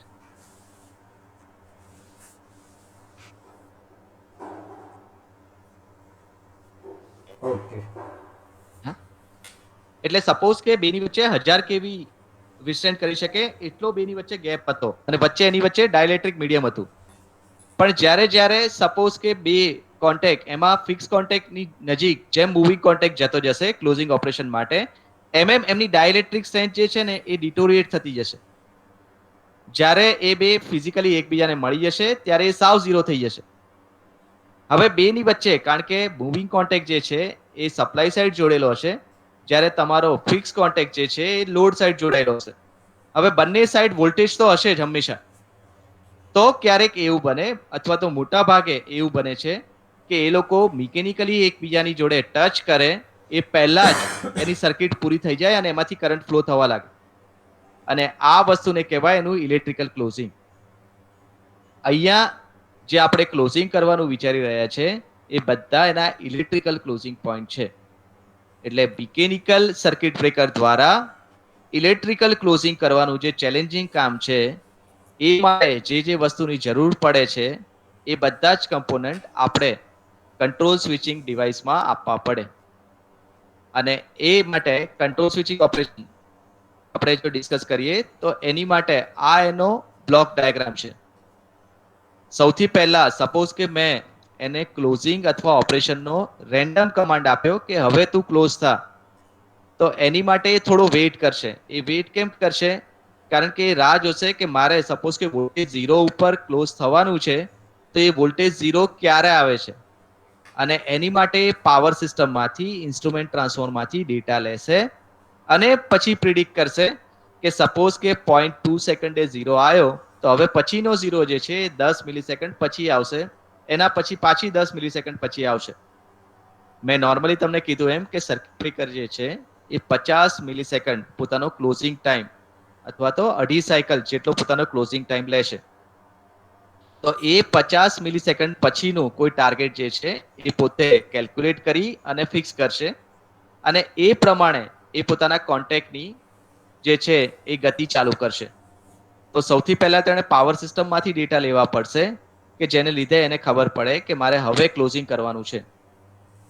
એમાં ઘણા બધા એન્વાયરમેન્ટ ફેક્ટર્સ બી કામ કરશે. એન્વાયરમેન્ટ ફેક્ટર્સ એટલે સપોઝ કે સર્કિટ બ્રેકરનું ઓપરેશન તમે 45 ડિગ્રીએ કરતા હો અને 20 ડિગ્રીએ કરતા હો, તો ઓબ્વિયસલી 20 ડિગ્રી ઉપર તમારું સર્કિટ બ્રેકર જે છે વધારે સારું પરફોર્મન્સ આપશે.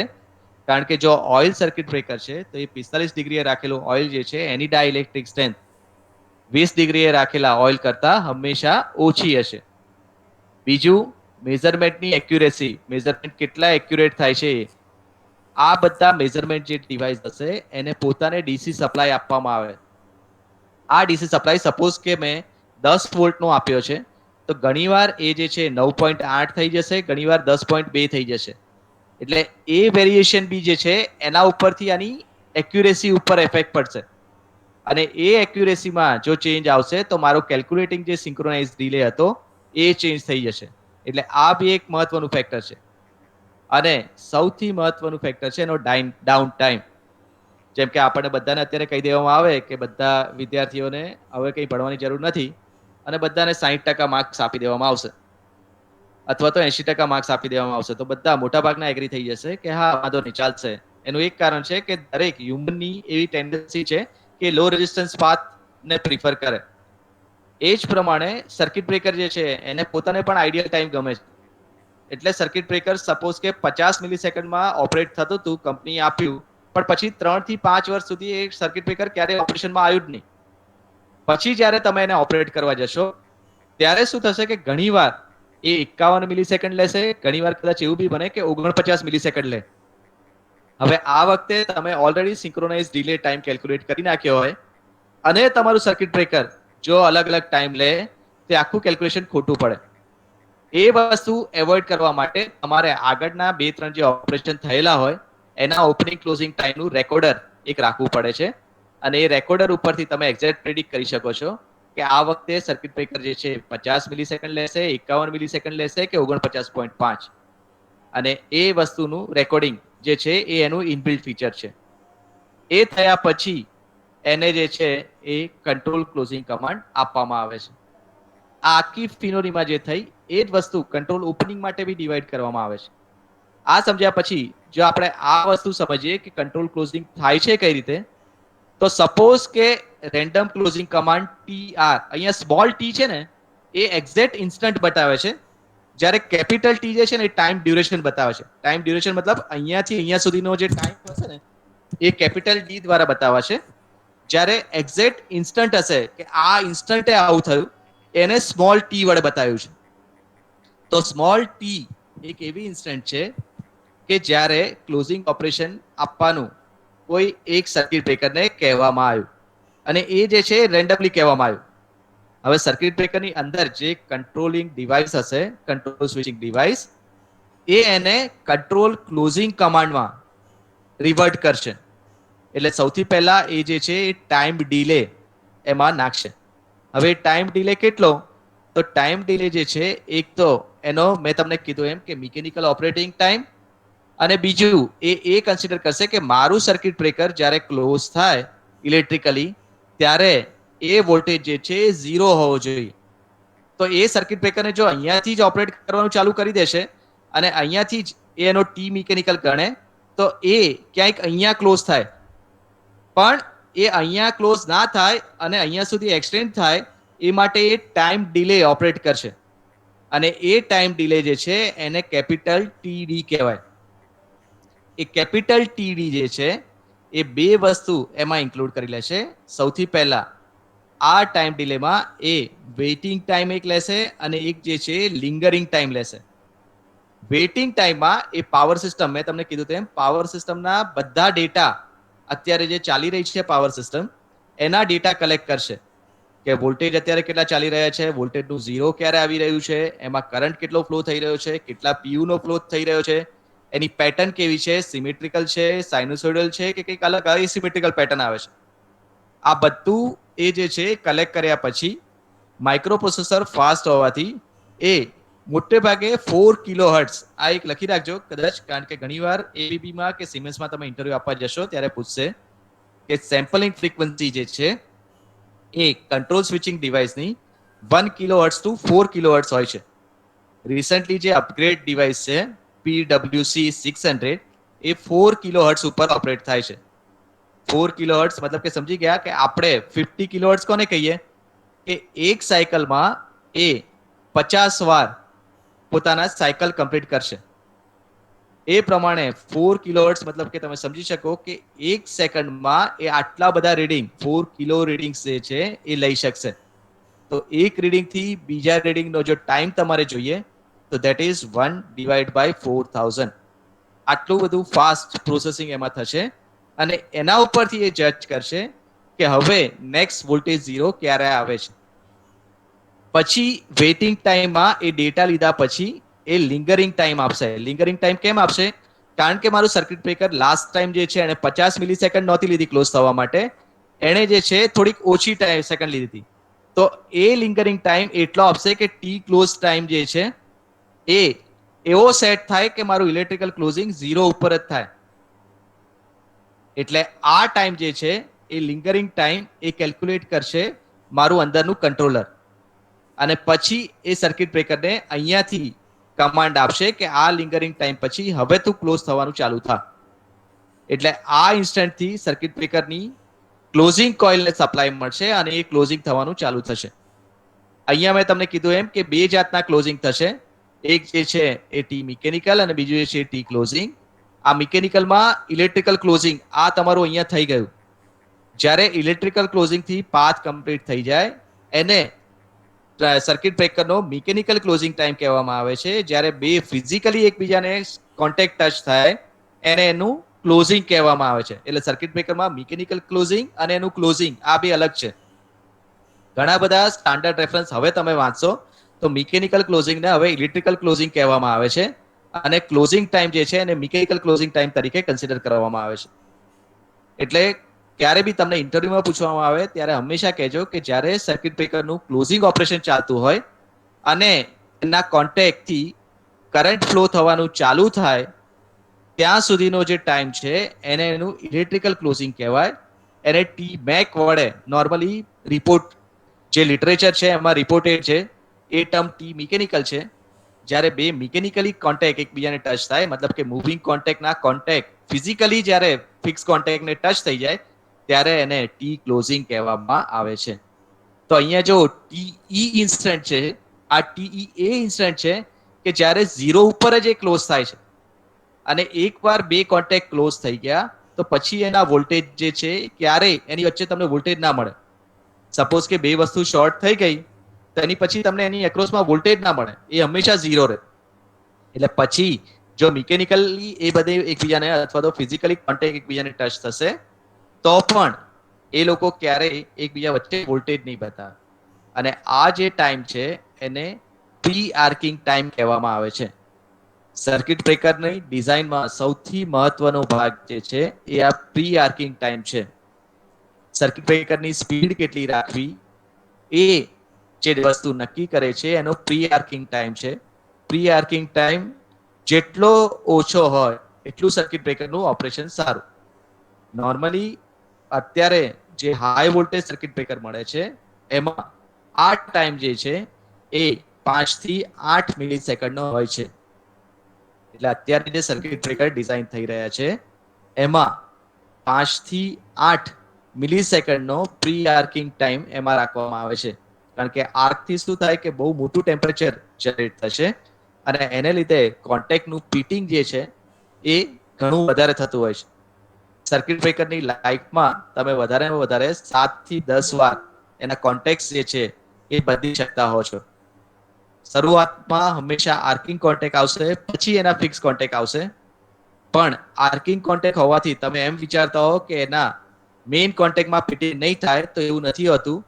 તમે ક્યારે બી કોઈ સર્કિટ બ્રેકરના કોન્ટેક્ટ કોઈ સ્વિચ ગિયરની કંપનીની તમે વિઝિટ કરતા હો ત્યારે જોજો તો આર્કિંગ કોન્ટેક્ટ સાવ કોરોડ થઈ ગયા હશે અને ઘણી મોટી માત્રામાં તમારે સિલ્વર કોટેડ જે મેઇન કોન્ટેક્ટ હશે એમાં તમને ફિટિંગ થયેલું જોવા મળશે. આનો સૌથી ખરાબ વસ્તુ ક્યારે થાય કે એમાં ખાડો પડી જાય. ખાડો પડવાથી શું થશે કે તમારા બે કોન્ટેક્ટ એકબીજાની જોડે સરફેસ ટુ સરફેસ ટચ થશે, પણ અંદર જે ખાડો પડી ગયો છે ત્યાં હંમેશા સ્પાર્કિંગ થતું રહેશે. એટલે બહારથી તમને એવું લાગશે કે બે કોન્ટેક્ટ એકબીજાને ટચ છે, પણ અંદર જે છે એ હંમેશા સ્પાર્કિંગ હશે. એટલે આ જે છે એ આપણે પેલો કોલસો સળગતો હોય એના જેવું હશે કે બહારથી આપણને એમ લાગે કે બુજાઈ ગયો છે, પણ એની અંદર આગ હશે. આ વસ્તુ જે છે એ ફર્ધર એ ડેમેજ કરે અને ભવિષ્યમાં આગળ જતા સર્કિટ બ્રેકર જે છે ફેલ થઈ શકે છે. એટલે આ વસ્તુ અટકાવવા માટે કંટ્રોલ ક્લોઝિંગ જ્યારે આપણે કરીએ ત્યારે હંમેશા એ યાદ રાખવાનું કે પ્રી આર્કિંગ ટાઈમ જે છે એનો મિનિમમ હોવો જોઈએ અને ગેપ વોલ્ટેજ 0 ઉપર જ એ ક્લોઝ થવું જોઈએ કે જેથી એના સબસિક્વન્ટ જે ઇન્સિડન્સ છે અથવા તો જે હાર્મફુલ ઇફેક્ટ છે એને આપણે મિનિમાઇઝ કરી શકાય. આ જે છે એ કંટ્રોલ ઓપનિંગ બતાવે છે. કંટ્રોલ ક્લોઝિંગ વખતે આપણે એના વોલ્ટેજ લીધા હતા કારણ કે વોલ્ટેજ 0 થઈ જાય. કંટ્રોલ ક્લોઝિંગ વખતે કંટ્રોલ ઓપનિંગ વખતે આપણે એનો કરંટ લઈશું. કરંટ કેમ લેવો પડે? કારણ કે પૂરેપૂરું ઓપન થયું કે નહીં એ મારે જજ કરવું હોય તો એમાંથી કરંટ પસાર થાય છે એ સેન્સ કરવું પડે. એટલે દરેક જણા આ હંમેશા યાદ રાખજો કે કંટ્રોલ ક્લોઝિંગ જે છે એનો રેફરન્સ જે છે એ ગેપ વોલ્ટેજ છે. સર્કિટ બ્રેકરના બે કોન્ટેક્ટ વચ્ચેનો ગેપ વોલ્ટેજ છે. જ્યારે કંટ્રોલ ઓપનિંગ વખતે તમારે સર્કિટ બ્રેકરના બે કોન્ટેક્ટમાંથી કેટલો કરંટ ફ્લો થઈ રહ્યો છે એ જોવું પડે. અને બંને માટે ઓપ્ટિમલ ટાર્ગેટ એનું 0 ક્રોસિંગ જ છે. સેમ વસ્તુ આમાં બી રિપીટ થઈ શકે કે TR જે છે એ રેન્ડમ કમાન્ડ છે કે જ્યારે મેં કે કોઈએ સર્કિટ બ્રેકરને કીધું કે હવે તું ઓપન થવાનું ચાલુ કર. સર્કિટ બ્રેકર જે છે એમાં ડિસ્કનેક્શન નો મેં રેન્ડમ કમાન્ડ આપ્યો. ફરી પાછા એ સિસ્ટમમાંથી ડેટા લેશે અને લિંગરિંગ ટાઈમ ઇન્ટ્રોડ્યુસ કરી અને પોતાનો ડિલે આપશે, સિંક્રોનાઇઝિંગ ડિલે. આ ડિલે પછી એ ધીરે ધીરે ધીરે પોતાનું ટ્રેનિંગ જે છે એને ઓપરેટ કરીને એ બંને કોન્ટેક્ટ એકબીજાને સેપરેટ થઈ જશે. કીપ ધીસ ઇન માઇન્ડ કે આમાં મિકેનિકલ હજી પૂરેપૂરું ઓપન નથી થઈ ગયું.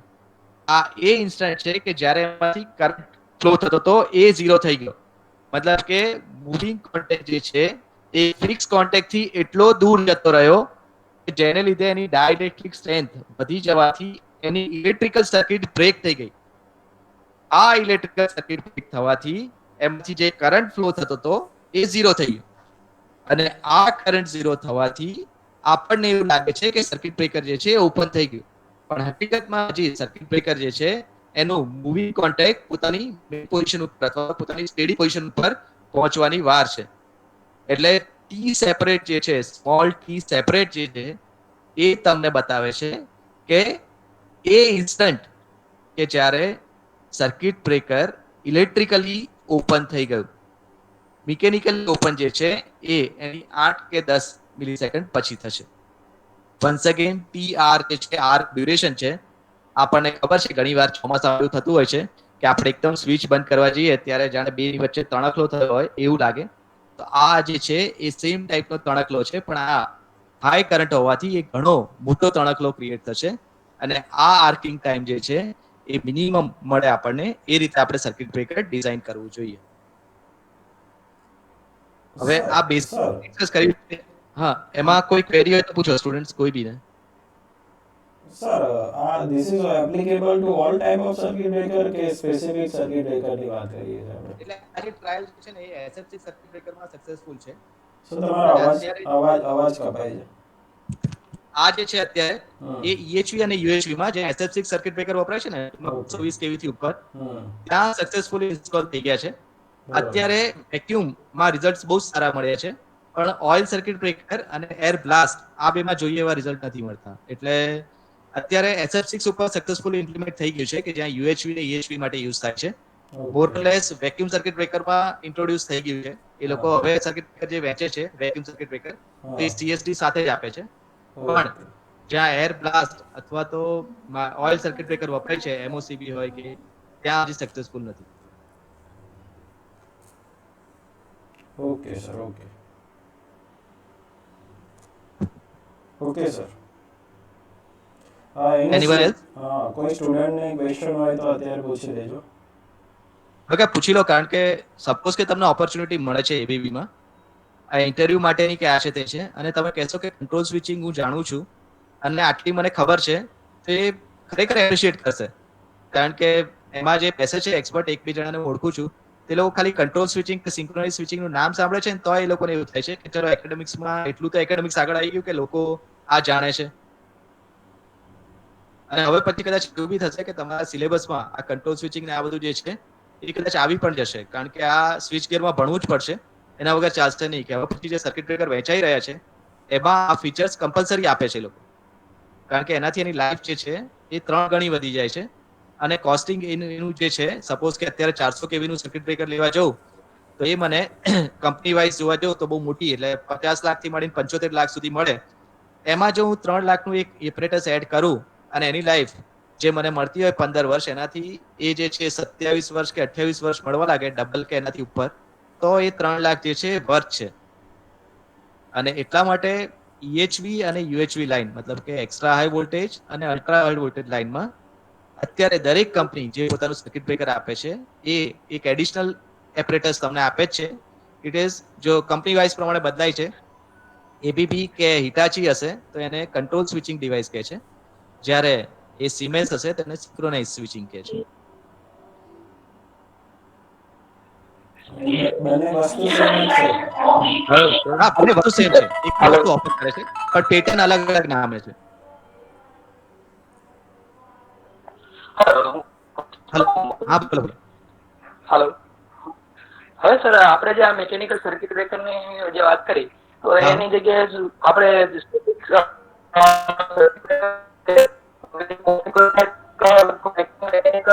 જે પ્રોબ્લેમ છે એ કદાચ સોલ્વ થાય તો એની કઈ લિમિટેશન ખરી કે રિપ્લેસ થઈ શકે? એટલે અત્યારે છે ને એ રિસર્ચ ચાલી રહી છે. અત્યારે તમે જો લેટેસ્ટ લિટરેચર વાપર્યું હશે તો તમને ખબર હશે હા કે સર, લેક્ચર અત્યારે ચાલુ છે, હું ઇલેક્ટ્રોનિક તમને સર્કિટ કોલ બ્રેકર જે કરું છે ને પૂરો એ થાય. હવે રિપ્લેસ થવા જઈ રહ્યા છે આ મિકેનિકલ ઓકે. સર્કિટ બ્રેકરની ઓકે. જગ્યાએ. તો ઇલેક્ટ્રોનિક સર્કિટ બ્રેકર જો આવશે તો એમાં કંટ્રોલ સ્વિચિંગનો જે યુઝ છે ને એ વધારે વધશે, કારણ કે પછી આપણે ઇલેક્ટ્રિકલ ક્લોઝિંગ બહુ પ્રિસાઇઝલી કરી શકીશું. સપોઝ કે અત્યારે હું 11 kV ની સ્વિચિંગ માટે મિકેનિકલ સર્કિટ બ્રેકર ઓપરેટ કરું છું, એની જગ્યાએ મને IGBT મળી જાય તો બહુ ઇઝીલી હું ઓપરેટ કરી શકું, અને જે ઇન્સ્ટન્ટ ઉપર મારે સ્વિચિંગ કરવું છે ને એ ઇન્સ્ટન્ટ ઉપર થઈ જાય. પણ એટલે મેક્સિમમ પ્રોબ્લેમ આઈ થિંક હા, એટલે મેક્સિમમ જ્યાં મિકેનિકલ આમે કોન્ટેક્ટ આવશે તો મૂવિંગ પાર્ટ જે હોય ને એ આમે મેન્ટેનન્સ થી માંડીને બીજા બધા પ્રોબ્લેમ્સ તમને વધારે આપતો હોય. એટલે preferable option static circuit breaker છે, પણ અત્યારે એ R&D સુધી સીમિત છે. અત્યારે કોઈ એક્ઝિસ્ટિંગમાં UHV કે EHV લાઇન ઉપર એ સ્ટેટિક સર્કિટ બ્રેકર અથવા તો ઇલેક્ટ્રોનિક સર્કિટ બ્રેકર જે છે એ આયા નથી. થિયોરિટિકલ પોર્શનમાં બરાબર છે, પણ હજી એક્ઝિસ્ટન્સમાં રિયલ ટાઈમમાં આયા નથી. હવે એની સમ હજી R&D સ્ટેજમાં છે, એનો મતલબ એવો છે. એટલે હા એવું કહી શકાય ને? હા, સર એટલે આમાં અત્યારે કઈ લિટરેચર જનરેટરનું બોલો બોલો. હાલો હા બોલો બોલો. હા, જનરેટર કઈ બિહેવિયર ચેન્જ થઈ શકે આમાં? આ જે સ્વિચિંગ છે એની કઈ ઇફેક્ટ કઈ જનરેટર ઉપર આવી શકે નહીં? હા, એટલે આ જનરેટર જે છે ને નોર્મલી દરેક સર્કિટ બ્રેકર જે હોય ને એની એક ફોલ્ટ ટેબલ ઉપર, સપોઝ કે મારું ફોલ્ટ ટેબલ 1000 MVA છે તો એ પ્રમાણે હું સર્કિટ બ્રેકર મંગાવીશ. તો નોર્મલી આ લોકો હાઈ સ્પીડ સર્કિટ બ્રેકર જોઈએ કે લો સ્પીડ સર્કિટ બ્રેકર જોઈએ, એની જોડે જે સોર્સ કનેક્ટેડ છે ને એની short circuit current carrying capacity કેટલી છે એના ઉપર હોય. આપણી જોડે જો સ્ટ્રોંગ સોર્સ હોય ને તો એની short circuit current limit capacity જે છે એ 40 કિલો એમ્પિયર ની હોય. મતલબ કે એના નજીકના બસબાર ઉપર જો ફોલ્ટ થાય તો તમારું જનરેટર જે છે 40 કિલો એમ્પિયર જેટલો હાઈ કરંટ ફ્લો કરશે. એ જ પ્રમાણે જો રિન્યુએબલ હશે તો એ વેલ્યુ ડિક્રીઝ થઈને 1 કિલો એમ્પિયર કે 5 કિલો એમ્પિયર આવી જાય. એટલે નોર્મલી સર્કિટ બ્રેકર જે છે એ આપણે ફોલ્ટ લેવલ કેલ્ક્યુલેટ કર્યા પછી આ બધા ઉપર એનું ટેસ્ટિંગ ઓલરેડી થતું જ હોય છે. એને એના ટાઈપ ટેસ્ટ કહેવાય કે ગ્રીડના અલગ અલગ સોર્સ જે છે એના અલગ અલગ સ્ટ્રેન્થ ઉપર એ લોકો એનું ટેસ્ટિંગ કરે અને એનું સ્વિચિંગ ઓપરેશન જે છે એ ટેસ્ટ કર્યા પછી એ લોકો તમને પરફોર્મન્સ ઇન્ડેક્સ અથવા તો પરફોર્મન્સ સર્ટિફિકેટ બનાવીને આપતા હોય છે કે આ સર્ટિફિકેટ તમે ખરીદ્યું છે એને આ લેવલના સોર્સ સર્કિટ કરંટ ઉપર ચેક કરેલું છે અને છતાં એનું પરફોર્મન્સ જે છે એ સક્સેસફુલ છે. એટલે એ બાય ડિફોલ્ટ ઇનબિલ્ટ સર્કિટ બ્રેકરના જ્યારે તમે પરચેસ કરો ત્યારે એ પરફોર્મન્સ ઇન્ડેક્સ સર્ટિફિકેટમાં આવી જ જાય છે. સરસ. નહીં સર, ઓકે ઓકે. અત્યારે રિન્યુએબલ આટલું બધું કોન્સન્ટ્રેટેડ છે ગ્રીડમાં હા પણ તો આપણે જે આ પર્ટિક્યુલર મેથડ છે એ એમાં હેલ્પફુલ થઈ શકે સ્ટેબિલિટી પોઈન્ટ ઓફ વ્યૂ. હા એટલે રિન્યુએબલમાં સૌથી મોટો આપણે બધા જાણીએ છીએ કે લોસ શું છે તો એ એનો વર્ચ્યુઅલ ઇનર્શિયા. હા. કે સપોઝ કે મારા અત્યારે થર્મલ પાવર સ્ટેશન છે મારી જોડે તો ફોલ્ટ થશે ને તો એ ફોલ્ટ કરંટ સપ્લાય કરશે પણ એના વોલ્ટેજ ડાઉન નહીં જાય. વોલ્ટેજ એ મેન્ટેન કરી રહેશે 1 PU થી 0.9 PU ની વચ્ચે. ઓકે. જ્યારે રિન્યુઅલમાં શું થાય છે કે નજીકમાં ક્યાંય ફોલ્ટ થયો ને તો એકદમ બેસી જશે મતલબ કે 0.2 0.5 PU ઉપર એના વોલ્ટેજ લેવલ આવી જશે. તો એને લીધે શું કરવામાં આવે છે કે જેવો કંઈ ફોલ્ટ થાય એટલે સૌથી પહેલા રિન્યુએબલ જેટલા બી સોર્સિસ છે એને આઇસોલેટ કરી દેવામાં આવે. એને આઇલેન્ડિંગ સ્કીમ કહેવાય. અત્યારે તમે લિટરેચર બી જોશો ને તો દર 5 પેપરે એક પેપર આઇલેન્ડિંગ સ્કીમ ઉપર હશે કંઈક નવું રિન્યુઅલનું. એટલે અત્યારે આઇલેન્ડિંગ સ્કીમ પ્રિવેલ થાય છે. પણ જ્યારે આનું આઇલેન્ડિંગ આપણે કરીએ છીએ ને ત્યારે એની જે બીટ પેટર્ન આવે છે કે જે બે કોન્ટેક્ટ છૂટા પડતા હોય ત્યારે જે એની વચ્ચેની જે પોલારિટી આવે છે એ હજી પ્રી ડિફાઇન નથી થઈ શકી. કારણ કે રિન્યુએબલ જેમ બદલાય છે જેમ કે વિન્ડ હશે તો એની જે છે ને એ થર્મલ પાવર સ્ટેશનને સિમિલર આવે છે પેટર્ન. પણ સોલાર છે ને એ બધાની જે આવે છે એ કંઈક એબ્રુપ્ટ પેટર્ન આવે છે. એ જે છે એ ત્યારે કેટલું કોન્સન્ટ્રેશન રેઝનું હતું, કયા એંગલ ઉપર ઇન્ક્લાઇન થતું હતું, એવા બીજા ઘણા ફેક્ટર ઉપર એની ઉપર ડસ્ટિંગ હોય છે તો પેટર્ન અલગ આવે છે. એટલે સોલાર ઉપર એ ઇમ્પ્લિમેન્ટ કરવું ને રિન્યુએબલ પર એ અઘરું છે. વિન્ડ ઉપર જે છે એ કદાચ ટૂંક સમયમાં આવી જશે કે વેક્યુમ સર્કિટ બ્રેકર મેં જે તમને કીધું કે વેક્યુમ સર્કિટ બ્રેકરમાં CSD 11 kV ઉપર ઇમ્પ્લિમેન્ટ જવા જઈ રહ્યું છે તો એ સ્પેસિફિકલી વિન્ડ માટે જે છે એપ્લિકેબલ થશે. પણ સોલાર માટે પેટર્ન અનઇવન મળે છે અને એનું જનરેશન જે છે ટાઈમ બાઉન્ડ છે એટલે એ એક ક્વેશ્ચન માર્ક છે. ઓકે, એટલે રેન્ડમાઇઝેશન થઈ જાય ને એનું પછી આપણે એને પ્રિડિક્ટ ના કરી શકીએ કઈ રીતે. હા બસ એક્ઝેક્ટલી પ્રિડિક્ટ કરવું બહુ અઘરું છે જ્યારે વિન્ડમાં ઈઝી છે. ઓકે. એટલે solar will cause more problem as compared to wind. હા એટલે સોલારનું એક તો જનરેશન જે છે ને એ સનને ડિપેન્ડ છે. હવે આપણે બ્લેસ છીએ કે 365 માંથી આપણે 350 દિવસ ઓલમોસ્ટ ફૂલ સન ડે જેવું હોય છે. પણ જે જગ્યાએ સોલાર નાખવામાં આવે છે જેમ કે પાટણમાં ચારણકામાં આપણો સૌથી મોટો પ્રોજેક્ટ છે. પણ અનફોર્ચ્યુનેટલી એ જે છે ને એ ગ્રાઉન્ડ લેવલે નાખેલું છે. હવે આજુબાજુનો જે એરિયા છે ને ત્યાંથી એટલો બધો વિન્ડ ને એ બધું ફ્લો થાય છે ઓપન સ્પેસ છે એટલે કે ઘણી બધી પેનલ જે છે એને દરરોજ વોશઅપ કરવી પડે ને એવું છે. હવે જ્યારે આટલો મોટો પાવર તમે ગ્રીડમાં નાખી રહ્યા છો અને એકદમથી એને ડિસ્કનેક્ટ કરો છો, એક તો એની જોડે વર્ચ્યુઅલ ઇનર્શિયા છે નહીં, ત્યારે એ કયા ટાઈમે ફોલ્ટ થઈ રહ્યો છે, એ કેટલો પાવર સપ્લાય કરતું હતું, એ બધાને લીધે એની પેટર્ન જે ચેન્જ થાય છે ને એમાં ઘણા બધા મલ્ટિપલ ફેક્ટર કામ કરે છે. એટલે સોલાર માટે બીટ પેટર્ન પ્રિડિક્ટ કરવી ને કે મારે આ ઉપર ઓપરેટ કરવું છે ને આ આવી જ જશે એ અઘરું બને છે. જ્યારે વિન્ડમાં શું છે કે તમારી જોડે કપ બોલિંગ છે. એ કપ બોલિંગ થી શું થાય કે વિન્ડની વેલોસિટી મારી ઓછી વધતી થશે ને તો એની સ્પીડ એડજસ્ટ કરી લઈશ અને એ કોન્સ્ટન્ટ સ્પીડ ઉપર રન થઈ જશે. એટલે એની બીટ પેટર્ન પ્રિડિક્ટ કરવી ને કે આટલા વખત પછી એ ઝીરો એટેન્ડ કરી જ લેશે એ બહુ ઈઝી છે. એ વસ્તુ સોલારમાં જે કરવું ને એ અઘરું બને છે. પણ એની ઉપર કામ ચાલે છે અત્યારે ઘણું બધું કામ ચાલે છે. આર્ટિફિશિયલ ઉપર ઘણા બધા ક્લેમ બી થાય છે કે આર્ટિફિશિયલ ન્યુરલ નેટવર્ક ઉપર એ બીટ પેટર્નને અમે ટ્રેન કરી અને પછી એ ઓપરેટ થયું. પણ રિયલ ટાઈમમાં એનો અત્યારે કોઈ જગ્યાએ ઉપયોગ થતો નથી કારણ કે હજી મેં એવું નથી સાંભળ્યું કે આર્ટિફિશિયલ ઇન્ટેલિજન્સ ઉપર સર્કિટ બ્રેકર ઓપરેટ આવનારા 10 વર્ષમાં થતું હશે. એટલે આના માટે ડેડિકેટેડ સોફ્ટવેર એ લોકો કંટ્રોલર યુઝ કરતા હોય છે કે પછી હા એ લોકોની પોતાની એક એમ્બેડેડ ચિપ જ આવે છે. ઓકે. અને એના ઉપર જ આ લોકો પેટર્ન કરતા હોય, જેમ કે સિમેન્સની એમ્બેડેડ ચિપ છે અને આ એબીબીની છે જે MTZ કરીને પછી આખું એક 14 અક્ષરનું નામ છે મોટું, આગળના 3 આ MTZ છે, પણ એ લોકોએ પોતાની એમ્બેડેડ ચિપ જ એક આખી બનાવી છે અને એની અંદર એ લોકો જે છે ઇન્ટરફેસ એટલે કંટ્રોલર જે લાવીને ઇન્ટરફેસ ને બધું કરતા હોય છે. એના ઇનપુટ આઉટપુટ પોર્ટ જે છે ને એક જ સિમેન્સના આ બેમાં અલગ અલગ છે, જેમ કે એબીબીમાં હું પ્રિસાઇઝલી કહી શકું કે 8 ને 9 નંબરનું જે છે એ ઇનપુટ ટર્મિનલ વોલ્ટેજ છે, 11 ને 15 જે છે ઇનપુટ કરંટ છે અને બાકીના સિગ્નલ ફીડબેક માટેના જે 17 થી 23 સુધીના છે. તો એ સિમેન્સ માટે અલગ છે એમ ટૂંકમાં, એટલે એ લોકોએ પેટર્ન અલગ રીતે કરી છે. એટલે એ લોકોની ઇલેક્ટ્રિક પેટર્ન પ્રમાણે હશે. ઓકે, અને આમાં સોફ્ટવેર તો PSKD યુઝ કરેલું છે. એટલે અત્યારે ઇન્ડસ્ટ્રીમાં જે છે ને એ PSKD યુઝ થાય છે. એટલે મેં જ્યારે ત્યાં સ્ટડી કરવાનું ચાલુ કર્યો ત્યારે મારા જે ત્યાં ગાઈડ હતા એમણે એમ કીધું હતું કે PSKD સિવાય કે વેલિડ હું ઓથેન્ટિક નહીં કરું. એટલે એ લોકો MATLAB કે નથી લેતા, પણ આ PSKD ને યુઝ વધારે કરે છે. અને PSKD માં સારી વસ્તુ એ છે કે એની મેમરી જે છે ને એ બહુ જ ઓછી રોકાય છે. જેમ કે આપણે MATLAB ઇન્સ્ટોલ કરવું હોય તો આપણે 8 GB જેવી RAM કે જોઈએ, જ્યારે આમાં તમારી જોડે જે છે ને એ લગભગ MB માં હોય ને તો બી બહુ સારા રિઝલ્ટ આપે છે અને ફાસ્ટ ઓપરેટ થતું હોય છે. ઓકે, અને પ્રેક્ટિકલ જે સર્કિટ હોય એને નજીક હશે રિઝલ્ટ્સ એવું હશે. હા, એ બહુ જ નજીક આપે છે તમને. બરાબર છે. અને ઓનલાઈન હેલ્પ બી મળે છે, જેમ કે નામ સાંભળ્યું છે ઇનોસન્ટ કામ્બા. હા ઇનોસન્ટ કામ્બા જે એકેડેમિશિયન હતા અને એ અત્યારે કેનેડામાં આની માટે હેલ્થ સેન્ટર પોતે ચલાવી રહ્યા છે. બરાબર. અને એવી રીતે TS ઇનોસન્ટ કામ્બા જે છે એ લોકો આપણને ઓનલાઈન સર્વિસ બી આપે છે કે તમે આજે ક્વેશ્ચન પોસ્ટ કર્યો હશે તે લોકો એનાલાઇઝ કરીને તમને કોલ બી કરે એઝ વેલ એઝ ગાઈડન્સ બી પ્રોવાઈડ કરે છે, જો તમારી પ્રિપેચ્યુઅલી રાઈટ હોય ને તો.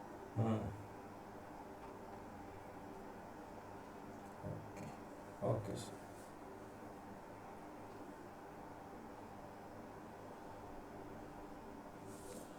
બોલ બીજા કોઈ?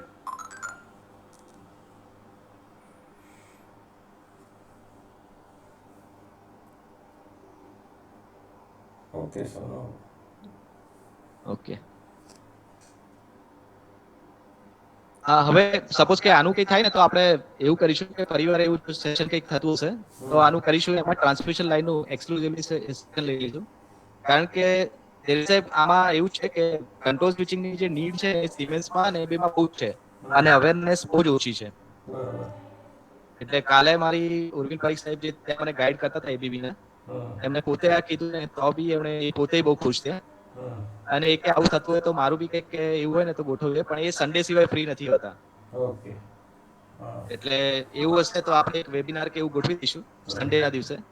પણ પ્રોબ્લેમ એ થાય છે કે સન્ડેના દિવસે ગોઠવીને તો જોઈન્ટ કરનારા જે છે સંખ્યાના પાર્ટિસિપન્ટ એ ઘણા ઓછા છે. અને એમણે તો એમ બી કીધું કે એવું હશે તો 2 સેશન 1.5 કલાકના હું લઈ લઈશ તમારા.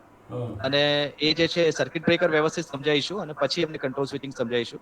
તો કે અમને બી એવા માસ છોકરાઓ જોઈએ છે ડિપ્લોમા હોલ્ડર્સ કે જે અમને ડાયરેક્ટલી ફિલ્ડમાં આવીને પછી વસ્તુ ડાયરેક્ટ ઇમ્પ્લિમેન્ટ કરતા થઈ જાય. આમાં અત્યારે ABB ને સિમેન્સમાં એવું થાય છે કે તમને સર્કિટ બ્રેકરમાં જ્યારે એ મોડ્યુલમાં લો છો અને કહો કે ઇન્ટરપ્ટર ક્યાં છે તો એ લોકો એ બી નથી જાણતા કે ઇન્ટરપ્ટર ક્યાં હોય. સાચી વાત છે. એટલે એ વસ્તુમાં એ થોડુંક અવેરનેસ ક્રિએટ કરવા માંગે છે કે એટલીસ્ટ છોકરાઓ જે છે ગુજરાતના એ લોકો ત્યાં સુધી તો એમની સામે સર્કિટ બ્રેકર મૂકવામાં આવે તો અલગ અલગ પાર્ટ તો કહી શકે કે સાહેબ આ જે રેક ઇન ને રેક આઉટ અહીંયા છે, કંટ્રોલ કોઇલ ને આ ઓપનિંગ કોઇલ અહીંયા હોય, ઇન્ટરપ્ટર અહીંયા હોય, મૂવિંગ કોન્ટેક આને કહેવાય, ફિક્સ કોન્ટેક આને કહેવાય. એ બધું જે છે એટલીસ્ટ એ લોકો બી એ જાણતા હોય તો કે અમને થોડુંક સારું લાગે કે આ છે એમ. અને ચાન્સીસ બી એ લોકોના વધી જશે પછી કે MNC ને આ બધામાં જે છે. એટલે આમાં મેજર પ્રોબ્લેમ તો સર જેના કટઆઉટ્સ ને અવેલેબલ નથી હોતા ને, અને પ્લસ ઇન્ડસ્ટ્રીમાં જ્યારે જઈએ ત્યારે અડધો પોણો કલાકમાં વિઝિટ પૂરી થઈ જતી હોય છે. હા, એટલે છે ને ABB બરોડાની જો તમને મળે ને તો એક પેલી વિઝિટ કરાવી દેજો. ત્યાં આખું છે ને ટ્રાન્સપરન્ટ સર્કિટ બ્રેકર મૂકેલું છે બહાર. એટલે મેં પોતે છે ને હું ભલે ત્યાં ગયો પણ મેં લગભગ 7 થી 8 વાર એ ટ્રાન્સપરન્ટ સર્કિટ બ્રેકર જોયું. અને પછી મને આખો આઈડિયા જે છે ને એ ક્લિયર થયો. અને તમારે જો એવું હોય ને તો એમને પૂછી લેવાનું કે સાહેબ આનું ઓપરેશન ક્યારેક થવાનું છે નજીકના ભવિષ્યમાં, તો એટલીસ્ટ બીજા કોઈ નહીં પણ તમને ફેકલ્ટીને લોકો એલાઉ કરશે, એ લોકો ફોન કરી દેશે કે સાહેબ કાલે છે તો તમે આજે આવી શકે, કાલે આવી શકો તો એકવાર જઈ આવશો ને તો ઘણા બધા ડાઉટ્સ ક્લિયર થઈ જશે. કારણ કે મારા ડાઉટ્સ જે હતા ને એ એવી રીતે જ ક્લિયર થયા હતા. હું રૂટથી હતો ને મને એક દિવસ ઓચિંતો જ ફોન આવ્યો હતો કાલે આનું સર્કિટ બ્રેકર છે, ઓપરેટ થવાનું છે. ફોર્ચ્યુનેટલી હું પહોંચ્યો એ દિવસે ના થયું પણ એના પછીના દિવસે થઈ ગયું હતું. તો મને એ જોવા મળ્યું હતું. કારણ કે આપણે જે સર્કિટ બ્રેકર સમજીએ છીએ અને જે ઓપરેટ થતા જોવું ને હા એ આખી વસ્તુ ઘણું બધું આપણે ડાઉટ ક્લિયર કરી નાખીએ એકવાર જોઈએ ને તો. બરાબર છે. હા એટલે ફિઝિકલી જોઈએ તો જ ખબર પડે અમુક વસ્તુ તો. હા એક્ઝેક્ટલી એ જ થાય છે. ઓકે, બીજા કોઈ સ્ટુડન્ટ્સને કંઈ ક્વેશ્ચન હોય તો પૂછી શકો છો.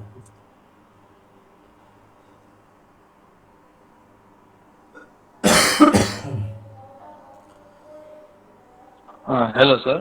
હા બોલો બોલો.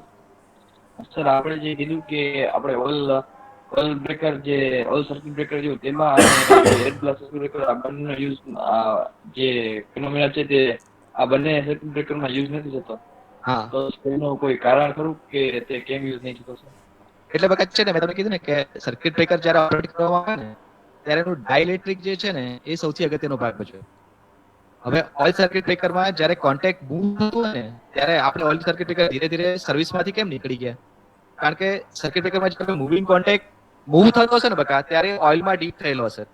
હવે કોઈ બી વસ્તુ લિક્વિડમાં જ્યારે મૂવ થતી હોય ને ત્યારે એ વલયો ક્રિએટ કરશે. એ જ્યારે વલયો ક્રિએટ થતા હોય ને તો એ વલયોના પ્રમાણે એ બેની વચ્ચેના જે વોલ્ટેજ અથવા તો ડાઇલેક્ટ્રિક સ્ટ્રેન્થ જે છે ને એ વેરી થતી હોય અને એને લીધે આરડીડીએસ જે છે એ ચેન્જ થાય. હવે નોર્મલી સર્કિટ બ્રેકર જ્યારે મેક કરવામાં આવે ત્યારે એ લોકો કોન્સ્ટન્ટ આરડીડીએસ ઉપરથી બનાવતા હોય. એટલે ઘણીવાર એવું થાય કે સેમ સર્કિટ બ્રેકર અમુક વાર ઇલેક્ટ્રિકલ ક્લોઝિંગ જે છે એ બહુ જ અલગ ટાઈમે થઈ ગયું અને અમુક વાર જે છે જેવું સ્ટાર્ટ કર્યું થોડા વખતમાં જ થઈ ગયું એમ. તો આ બધા જે હલેસા અથવા તો જે વલયો ક્રિએટ થાય છે ઓઇલમાં એનાથી બે વસ્તુ એક થઈ શકે કે એક તો એની આરડીડીએસ ડિસ્ટર્બ થાય અને એનું સોલ્યુશન એક જ છે બકા કે તમે હાઈ ડેન્સિટી વાળું ઓઇલ રાખો. પણ હાઈ ડેન્સિટી વાળું ઓઇલ વન્સ અગેન કોસ્ટલી છે અને જ્યારે ઇન્ડસ્ટ્રીની વાત આવે ને બકા ત્યારે બધી વસ્તુ એમ થી શરૂ થાય ને એમથી જ પૂરું થાય. એટલે એક circuit breaker wild call circuit breaker તમે વેચવા જાવ ને કહો કે આ 11 કેવી ઉપર ઓપરેટ થતું સર્કિટ બ્રેકર છે અને હિટાચી મેક અથવા તો એબીબી મેક છે ને હું 12 લાખમાં વેચું છું. સામે સિમેન્સ આવીને કહેશે કે આ સર્કિટ બ્રેકર આ જ રેટિંગ હું તમને 10 લાખમાં આપું છું. તો પેલો એ નહીં જોવે કે આણે કયું ડાઇલેક્ટ્રિક સ્ટ્રેન્થ વાપર્યું છે કે શું છે. બંને બ્રાન્ડેડ છે તો પછી એ જે છે સિમેન્સનું લઈને જતો રહેશે. એટલે કોસ્ટ ઇફેક્ટિવ સોલ્યુશન ડાઇલેક્ટ્રિક મીડિયમનું ઓઇલ સર્કિટ બ્રેકરમાં બધા શોધી રહ્યા છે પણ હજી સુધી મળતું નથી. એટલે જ ધીરે ધીરે જે છે એ circuit breaker oil circuit breaker છે ને એ એબ્સોલ્યુટ થઈ રહ્યા છે. અને સૌથી મોટી વસ્તુ કે એમાં ઇમ્પ્યુરિટી લેવલ જે છે સિઝનલ વેરિએશન છે. જેમ કે ઉનાળામાં તમારું ઓઇલ જે છે એ સૌથી સારું ડાઇલેક્ટ્રિક વર્ક છે. જ્યારે અત્યારે મોન્સૂન ચાલી રહ્યો છે તો એમાં ભેજ આપોઆપ આવી જશે સરાઉન્ડિંગને લીધે. કારણ કે ભલે ગમે તેટલું એર ટાઈટ રાખો પણ એવી કોઈ વસ્તુ એર ટાઈટ રહેતી નથી અને એ લીધે એની ડાઇલેક્ટ્રિક સ્ટ્રેન્થ જો ચેન્જ થાય તો એ પ્રમાણે તમારા મેકિંગ અને બ્રેકિંગ કોન્ટેક્ટ જે છે એમાં પીટિંગ અનઇવન થાય અને એટલે પ્રિડિક્ટેડ ટાર્ગેટ ઉપર એનું ક્લોઝિંગ ને ઓપનિંગ કરવું ને એ નેક્સ્ટ ટુ ઇમ્પોસિબલ થઈ જાય.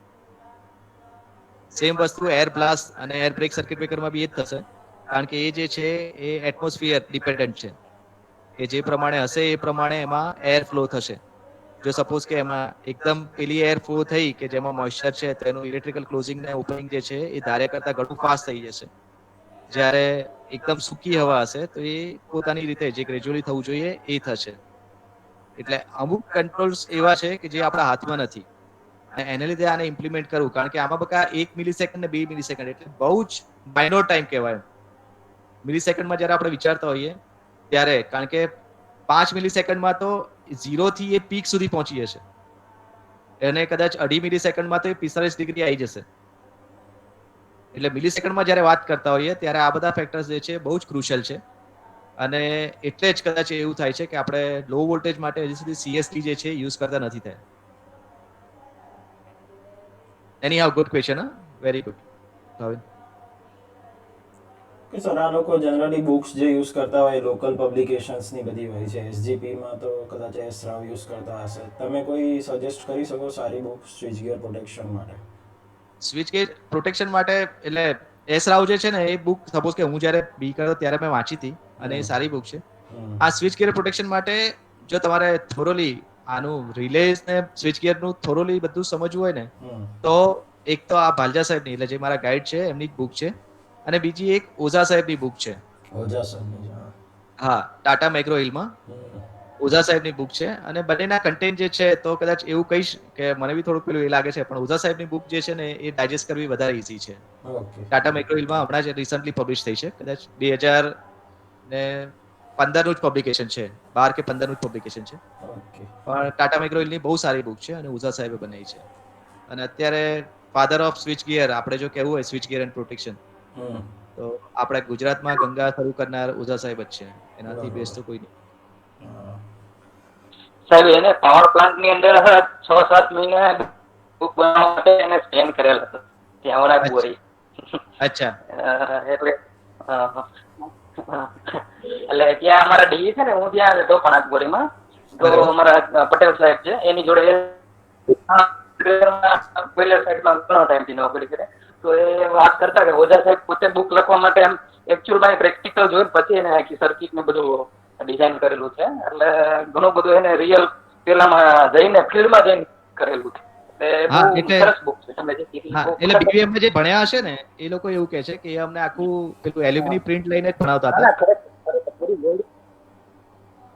અને એના ઉપરથી જે રિલેના અને કેલ્ક્યુલેશન બધું તમારો સમજાવતા. પ્રશ્ન. બરોબર છે. હવે આપણે કોઈ લેબ છે સપોઝ કે એની સાથે કોલોબરેશનમાં ઇન્ડસ્ટ્રીયલ કોલોબરેશન આ આપણે કે બી આપણે હેલ્પ છે. હા, એટલે એને છે ને હવે સેન્ટર સપોઝ ઓફ આપણે લેબ એક્સેલન્સ થઈ ગયા છે. કરવી તમને અત્યારે જે છે ને એ આ ડીટી માંથી એક એપ્રુવલ લઈને એને સેન્ટર ઓફ એક્સેલન્સમાં કન્વર્ટ કરી શકાય. હમણાં તમે સાંભળ્યું હશે કે સિમેન્સે અને એને L&T એ પોતાનું અમુક વસ્તુ જે છે ને એને સેન્ટર ઓફ એક્સેલન્સ બનાવવા માટે LD માં આપ્યું છે. તો LD માં એ લોકોને આપણે જે છે જગ્યા ફાળવી દેવાની. એ લોકો પોતાના સ્વિચ ગિયર અને માણસ જે છે એ લોકો મૂકશે અને એ લોકો છોકરાઓને બતાવે છે. એટલે આ લોકોએ સારું નામ આપ્યું છે અત્યારે ડીટીએ, એને સેન્ટર ઓફ એક્સેલન્સ કહે છે. અને એ રીતનું જે છે એ બેની વચ્ચે MOU સાઇન થઈ અને થતું હોય છે એમ. બરોબર છે.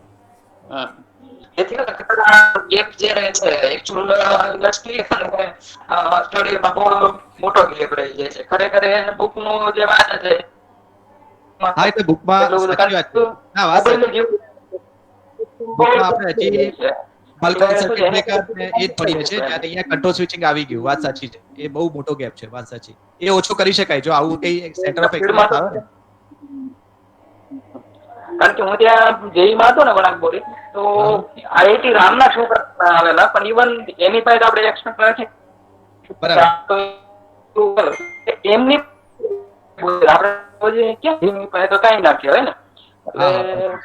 ઘણો બધો ગેપ છે. એટલે એ દૂર થાય એવું ખરેખર એટલે સાહેબ બીજું એક આ કરી શકો કે જે ઇન્ટરેસ્ટેડ સ્ટુડન્ટ હોય ને, જે હું કરું છું, કે જે ઇન્ટરેસ્ટેડ સ્ટુડન્ટ હોય ને એ લોકોને એકવાર કહેવાય કે આમાં LD માં કે જ્યાં સેન્ટર ઓફ એક્સેલન્સ છે ત્યાં એ લોકોની વિઝિટ કરાવવાની અને એ લોકોને એ બધી વસ્તુઓ જે છે ને એ હેન્ડ ઓપરેટ કરીને બતાવવાનું. તો એ લોકોની એક તો સાયકોમોટર સ્કિલ ડેવલપ થશે અને જે ઇન્ટરેસ્ટેડ સ્ટુડન્ટ હશે એ લોકોને જે શીખવું હશે ને એ શીખી શકશે. એકચ્યુઅલી સ્ટુડન્ટ્સને નથી આવતું એમાં આપણું જ કંઈક પ્રોબ્લેમ છે કે ભાઈ આપણે અમુક વસ્તુ નથી દેખાડી શકતા બીકોઝ ઓફ ધી લિમિટેશન્સ. હા, વાત સાચી છે. એવું સાચી છે. વાત છે. એટલે મોર ઓર લેસ આપણે જો એ વસ્તુ જેમ અત્યારે લેક્ચર રાખ્યો એમ, અને તમે કેમ કહેતા હતા કે ઉર્વિલ સર છે એ પણ હવે પ્રયત્ન કરે છે બરાબર અવેરનેસ માટે, હા, તો એવું કંઈ આપણે જોઈન્ટ વેન્ચર એવું કંઈ કરી શકીએ, then it will be beneficial finally to the students only. Okay, okay. એવું કંઈક કરીશું આપણે ચોક્કસ. ચાલો ને, હું એમને વાત તો મેં કરી જ હતી અને કાલે તો એ ખૂબ ખુશ બી હતા કે ના આવું અવેરનેસ જો ક્રિએટ થતી હોય તો બહુ સારું. તો શું અમને થોડોક ફાયદો થાય કે સારા કેન્ડિડેટ મળે. ઓકે સર, તો આપણું પ્રેઝન્ટેશન આટલે સુધી રાખીએ આપણે, અને હા, પછી okay, okay. વેનએવર you are free we are again will again હા, બસ. ઇન્વાઇટ આ યુ. મહિનો છે ને એ કદાચ NBA ને લીધે હું, કારણ કે અમારે હવે પેલું SAR જે છે ને 30મીએ સબમિટ કરી દેવાનું છે. બરોબર છે. તો હા, એકવાર બધે. આ 30 સબમિટ થઈ જાય ને પછી હું ફ્રી છું. પછી આપણે સેશન્સ ગોઠવીશું. કોઈ હા, વાંધો એટલે નહીં. બધે અત્યારે NBA ની પ્રિપેરેશન જ ચાલે છે, એટલે હા, એમાંથી બસ. પણ તમે એકવાર ટાઈમ SAR કાઢ્યો એ સબમિટ થાય ને સારું છે. એટલે પૂરું થાય એમ આપણું એવું છે. ઓકે સર, અને બીજા બધા જે સ્ટુડન્ટ સાંભળે છે એના માટે પણ કે Kunal sir is my sir also, કે હું એમની અંડરમાં ભણેલો છું વિસનગરમાં, બરોબર, અને he has completed his PhD from IIT Roorkee. Roorkee. હા, IIT રૂરકી, અને ભાવેશ ભાલજા સર છે એમના ગાઈડ છે. ઓકે, સો છોકરાઓને ફોર્માલિટીમાં. હું એ જ કહીશ કે હા. ધીરેન સાહેબ જે હતા એ ત્યારથી સિન્સિયર હતા. એટલે જો તમે સિન્સિયરલી એમને ફોલો કરશો ને તો બી એ માણસ જે છે પેલા યોગેશ્વરમાં માને છે અને એ યોગેશ્વરમાં ફોલો કરનારા માણસ છે. એટલે શાંતિ રીતે એમનામાંથી શીખવા જેવું ઘણું બધું મળશે તમને લોકોને. અને જે લોકો એમની અંડરમાં સ્પેસિફિકલી પ્રોજેક્ટ કે એવું બધું જે કરતા હશે એ લોકોને તો ખબર હશે કે એ ઇમ્પ્લિમેન્ટ કરવામાં ને એ બધામાં બહુ સારા છે, એટલે મેક્સિમમ તમે શીખવા ટ્રાય કરજો. અને અનફોર્ચ્યુનેટલી એવું થયું કે આ સેશન ઘણું લાંબુ થઈ શકત, પણ ટાઈમના લિમિટેશન્સ લીધે નથી થયું.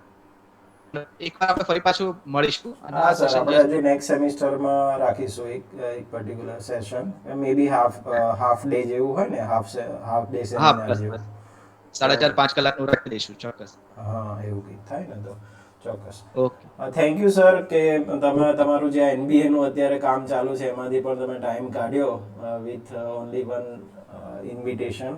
Thank you very much sir for providing us the time and giving us this information and knowledge. Okay, ચલો thank you very much. Thank you sir. અને ઓકે. બીજું કોઈ સ્ટુડન્ટ તરફથી પણ, બધા તરફથી પણ થેન્ક યુ કહેવા માંગુ છું. અને સ્ટુડન્ટ હા બધા ઓકે અમારા આવી ગયું. સિન્સિયરલી અમે એટેન્ડ કર્યું છે. બીજું લકુમ સાહેબ હતા અને MS પ્રજાપતિ સાહેબ હતા, હમણાં તમારી જોડે જે વાત કરતા હતા બરાબર. એ લકુમ સર, એ એમનો એક્સપિરિયન્સ છે ફિલ્ડમાં, પર્ટિક્યુલરલી હા, વણાકબોરી. વણાકબોરીમાં. અને એક મયુર પ્રજાપતિ સર હતા, એ બી મારી જોડે પાવર ઇલેક્ટ્રોનિક સબ્જેક્ટ શેર કરે છે, તો એમણે પણ જોઈન અચ્છા, કર્યું હતું. okay. Okay, so thank you sir again. અને જ્યારે પણ Okay. અમને આવી જરૂર પડે ત્યારે તમારા તરફથી આ રીતનો સપોર્ટ અમને મળી રહેશે એવી આશા ના રાખું. ના sure. ઓકે ચલો સર, ઓકે થેન્ક આવજો. You sir.